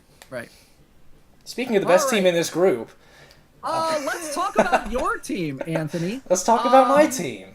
So the North Pole No Sox. This is that's a lot of pitchers. Yakin Mask, Alba, Gravitano Rai, Kurama, Mamoru Ikari, Amazaki, Onishi No Goggles, Hagane, Alex, and Kai. All right, so fielders, you got Sendo, you got Morikawa, you got Kanehara, you got Yumashiro, Shinonome, and Arimura, Kokuju, Takeda, Mizudori, and Iseki. So, Anthony, let's talk about your draft here. So what was your strategy with your draft?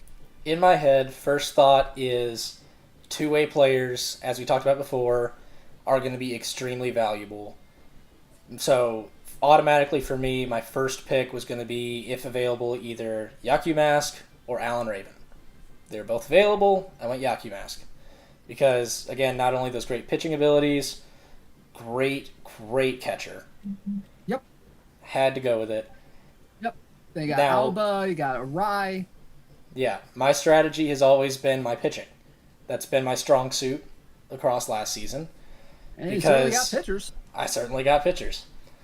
I almost rebuilt my three-man rotation from last season and then improved upon it, but I wasn't able to get Onishi with the goggles. So I almost baited on him earlier on too. I almost rebuilt last season's rotation with upgrades, but no, I'm happy with it. And then between some of the relief options and then Arai's Tyrant, I felt really good about it. Yeah, I think Tyrant for Arai is going to be good. Hitting wise, you got some really interesting pieces here. You got Kanehara, Takeda. Who's your third outfielder? So there's some options there. I've got Kurama, but one of my main looks is on the regular going to be Saji Arimura. Okay. Very rounded player. Still got that C fielding in the outfield because I can slide Yaku Mask behind the plate. Okay. That makes sense. So throw Arimura out there. Pretty good. Sendo at first is all right. This is looking decently solid. I mean, you got Kanehara and Takeda out there. Maybe not the greatest defenders, but yeah, it's not bad.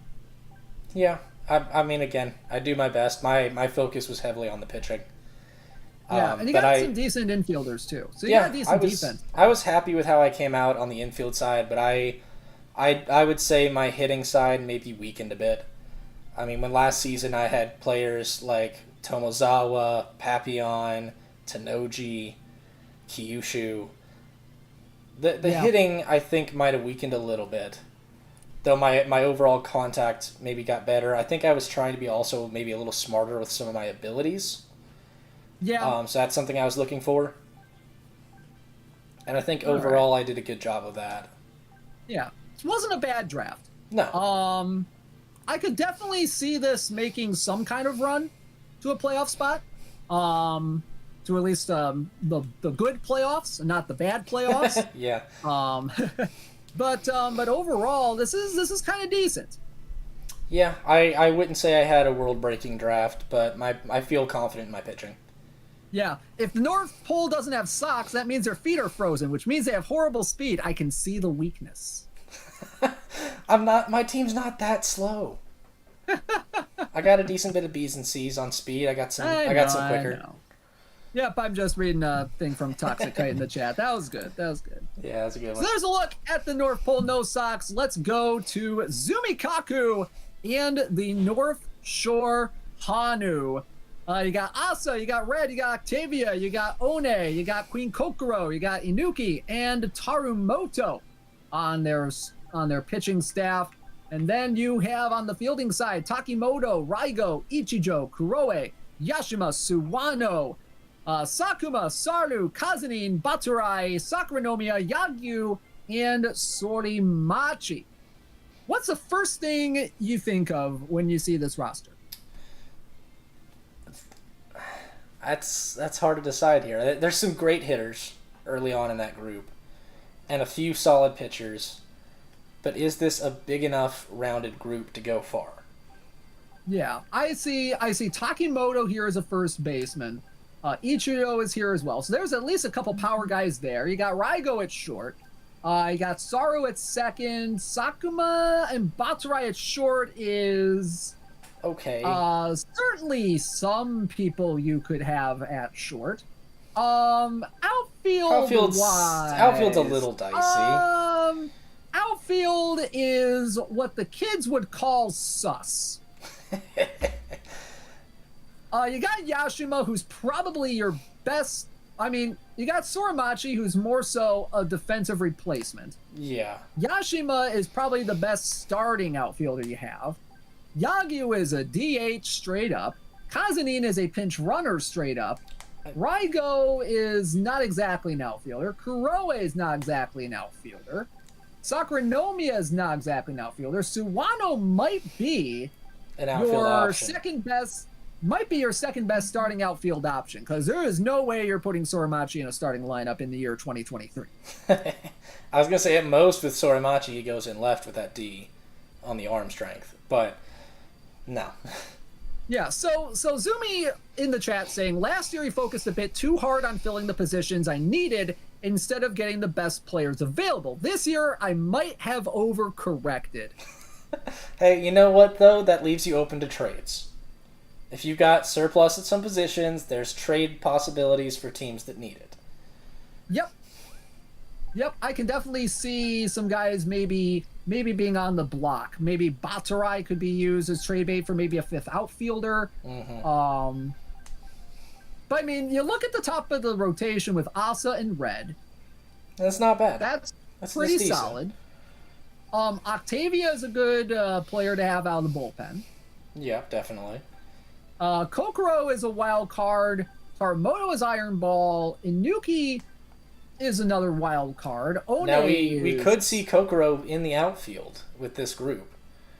Yeah, but do you really want her in the outfield? Might be a better option than some of the alternatives. At E fielding though?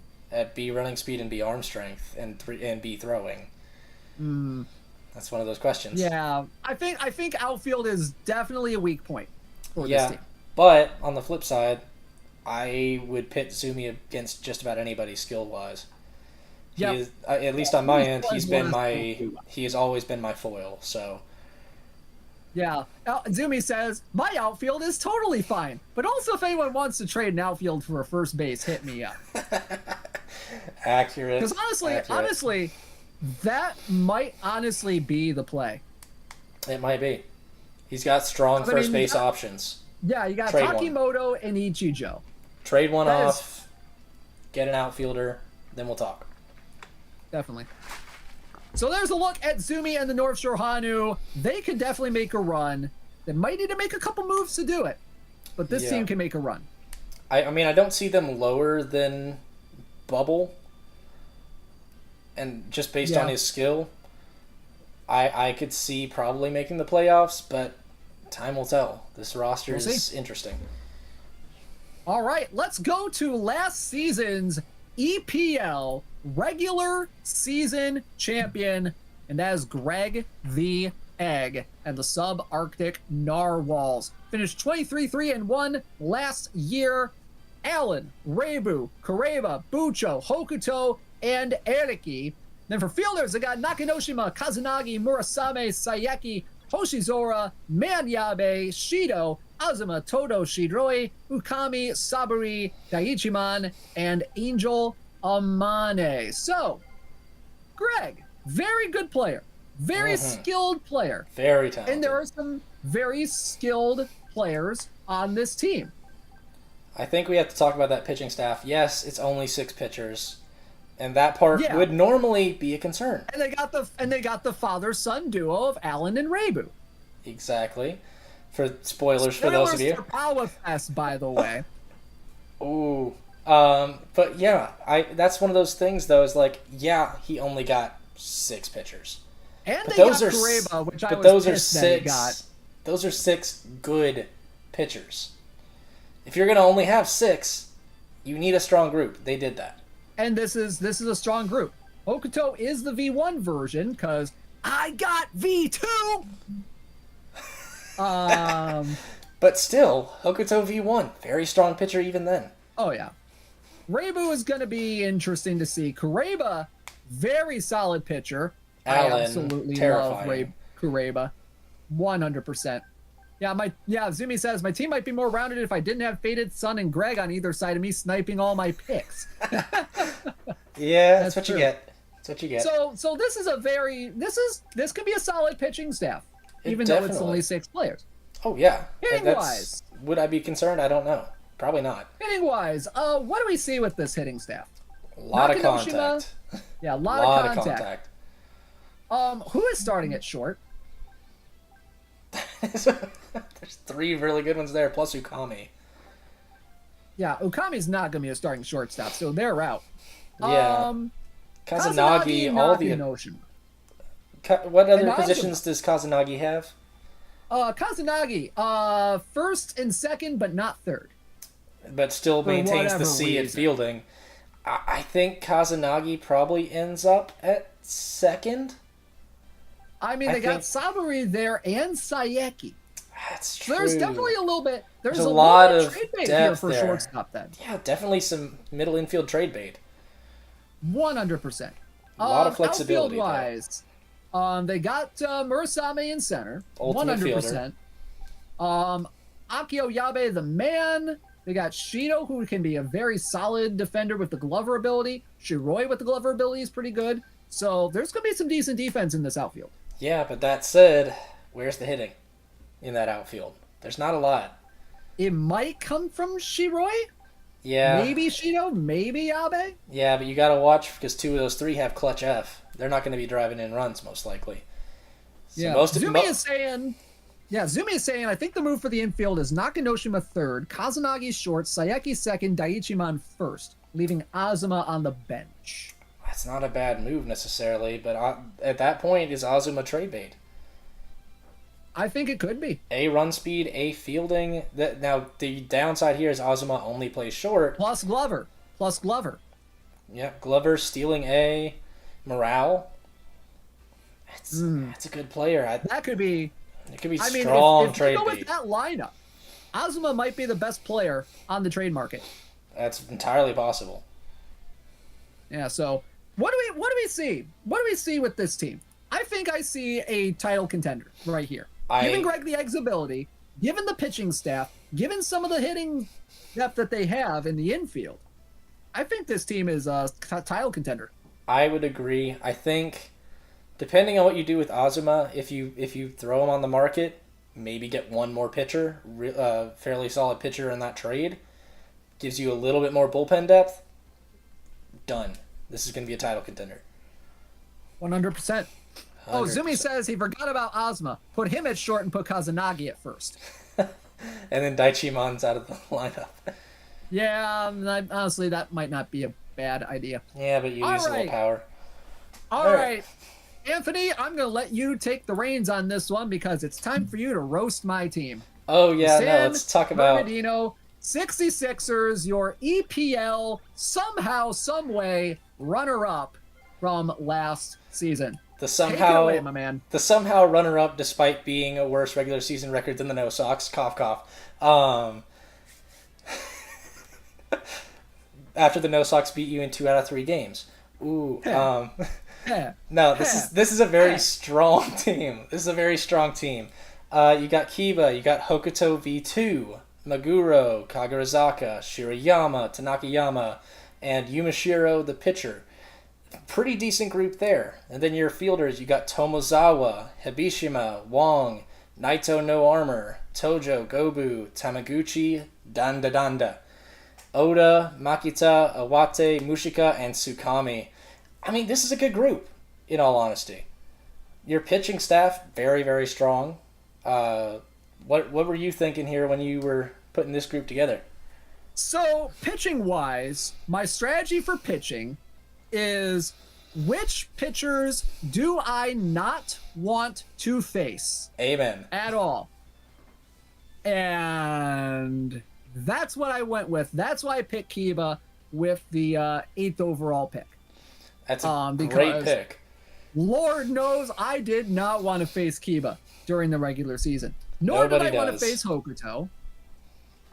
Maguro was a decent pick of mine because I like the Heater A, Iron Ball Cutter kind of combo there.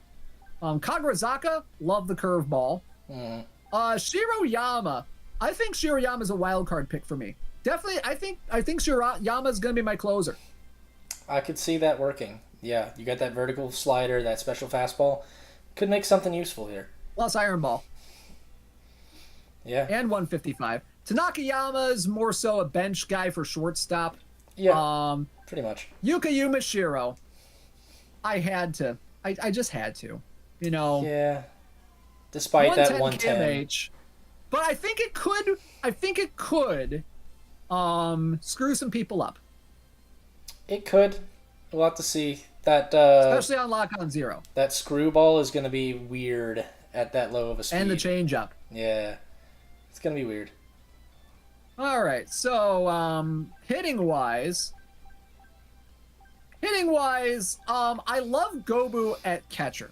I really do. I love the catcher B throwing A kind of combo there, even despite the C arm strength. Yeah. Yeah, Johnny as changeup is brutal. Yeah. Uh-huh. I know this from experience. I know catching Makita. I think I lucked out getting Makita late, if I recall correctly. Let me see. I drafted Makita in round 16. Yeah, not at all a bad late round pick. Yeah. Let's see who else. But I think outfield is definitely one of my weaknesses. Yeah. 100%. Tamaguchi can definitely cover some ground, which is great. Yeah, because a lot of the great outfielders got taken in the first 4 rounds, and I was panicking. I feel that. Damayi won, and the thing is, 1, 2, 3, 4, 5. So here's the thing: Greg took Murasame 1 pick before Damayi won. Yeah, you were so salty about that one. I remember that being in there. You were livid. Yeah. Mm-hmm. Yep. Yep. Hey, Wong is a good player, though. I mean, in honesty, he's very well rounded. Clutch A on the bat. That's not a bad pick. Yeah, but I wanted Murasame. We can't always have what we want. Screw you. Oh hell, Keith Richards. Let's see. Infield wise, I had to go with the toxic middle infield. Of course. Tomozawa Hibishima, yeah. I think is definitely the best middle infield in EPL. That's just my opinion. It's definitely up there, Tomozawa being strong. You've also got two sneaky pitchers, Tomozawa and Oda. Yep, I did. I managed to get Oda in the 14th round, which was shocking, really. Yeah. Let's see. But, after Wong, I didn't really get another outfielder until round 11, and that's why I got Tamiguchi. Tamiguchi's going to be my starting center fielder. Yeah, I mean, that I seems like a logical choice. like it. I mean, fielding B, run speed A, that's a good combo right there. Plus the hustle ability, plus the squibber ability. Gonna maybe try to leg out some ground balls here. Yeah, it's going to cover some ground. Because of the fielding. B, fielding A, arm strength. I feel like that's going to be all right. Tojo at third is interesting. I need at least a power bat. Naito, no armor is definitely good. Round 8 and 9 for them. And then I got Lifter Tsukami to just have kind of a bat off the bench. Yeah, gives you a little something at the end. Mushika I grabbed last year, but I think grabbing him again is going to be interesting for my infield depth. Yeah, it'll definitely give you a little option back there, even the only downside being that blunder ability. But all right, good enough otherwise. All right, so what do you think? How far am I going? You got a squad here, man. I think your record's going to end up a little better than last season. I see you pushing the promotion playoff run. All right, awesome stuff. We got about 10 minutes to go through one last team, and that is I Pump Plastic and the Lost City Monarchs. The dead ringer. Oh, the new guy. I Pump. Oh no. The new guy, and possibly a title contender. Just walking in the door. I Pump Plastic. Mileman, Daigo Getsu, Papillon, Suzakaze, Fukamizu, Izutsu, Yakiman 1, Vares, Fielders, Kiyamoto, Kyushu, Fukuya, Hino, Shibuya, Zansu, Nyaptet, Bondo, Rokudo, Bond, DJBK, Vermilion. This is the best draft in EPL. I don't know how this guy isn't a title contender just automatically. This is the best draft in EPL. When you can pull Suzu that late, like I was pushing to hold out for Suzu, and I waited too long, and it's one of those plays, man. This guy's got the strongest guys out here. You got a couple strong Tyrant ability players. I'm kicking myself I didn't get some of these guys. Oh, absolutely, same. Like, how did this happen? How did we let this happen? Exactly, Faded Sun. Exactly. We got to stop this guy. I'm sorry, guys. I'm sorry. I think we end the analysis right there. It's done. We all give up. He wins. Kyushu, good. Rokudo, good. Kiyamoto, good. Scary. Nyaptet, zoom. Fukuya, boom. Bondo, boom. Zansu, scary. Field, Bon, throw. Yeah. Hino, never grass, touches grass. Never. Shibuya, boom. DJBK, ball go far. Mickey Vermilion, zoom zoom. This is going to be a scary group. Yeah, that's all the analysis you need. This is a good group. Yeah. I mean, if we do not see I Pump Plastic in the EPL finals, there is no God. Yeah, this is I mean, I Pump has great ability on the sticks. He has some great players to go along with it. I mean, I think you might be looking at the EPL champs. I think it's going to be I Pump, and it's going to be I Pump versus Penguin Pouch in the EPL finals. I could see I Pump versus Penguin Pouch. I could see I Pump versus Greg. I could see either one of those. Greg was ridiculously unlucky to not make the finals last year. Yep. Getting pitted against a ridiculously strong Bren. Yep. So I could see Greg making a run this year as well. I don't know. Yeah. It's I mean, there's some overall really great this is a teams. strong division. Yep. This is a strong division here. Undoubtedly. So, Anthony, what did we learn today? Ball go far. Ball go far. Exactly. Yeah. And Zumi, I think you're right. The top three are definitely clear. It's going to be some order of I Pump, Penguin Pouch, and Greg. Those are the top three. Those are the team to beat. Yes, most definitely. From there, you got your middle ground contenders. You've got Dish, Zumi, myself, Obsessed. I think the four of us can all compete very heavily right there. You got some other great options in here. But does that set up Slimefall potentially for a drop? I don't know. You've also got the wild card in Faded Sun. We don't know what to expect there. And then you've got MC Scales, who maybe didn't have the best draft in our eyes, but maybe, again, he knows something we don't know, and he is ridiculously strong as a player. Definitely. So, recap of teams to beat in each division. Oh, gracious. Double P, probably Kane 2, Big Sid. Benzen, Big Sid. Those are definitely the teams to beat in Double P. Triple P. Triple P. Strong group. John's Copyright, M. Frisk, Compass. I think maybe Brando Scotty.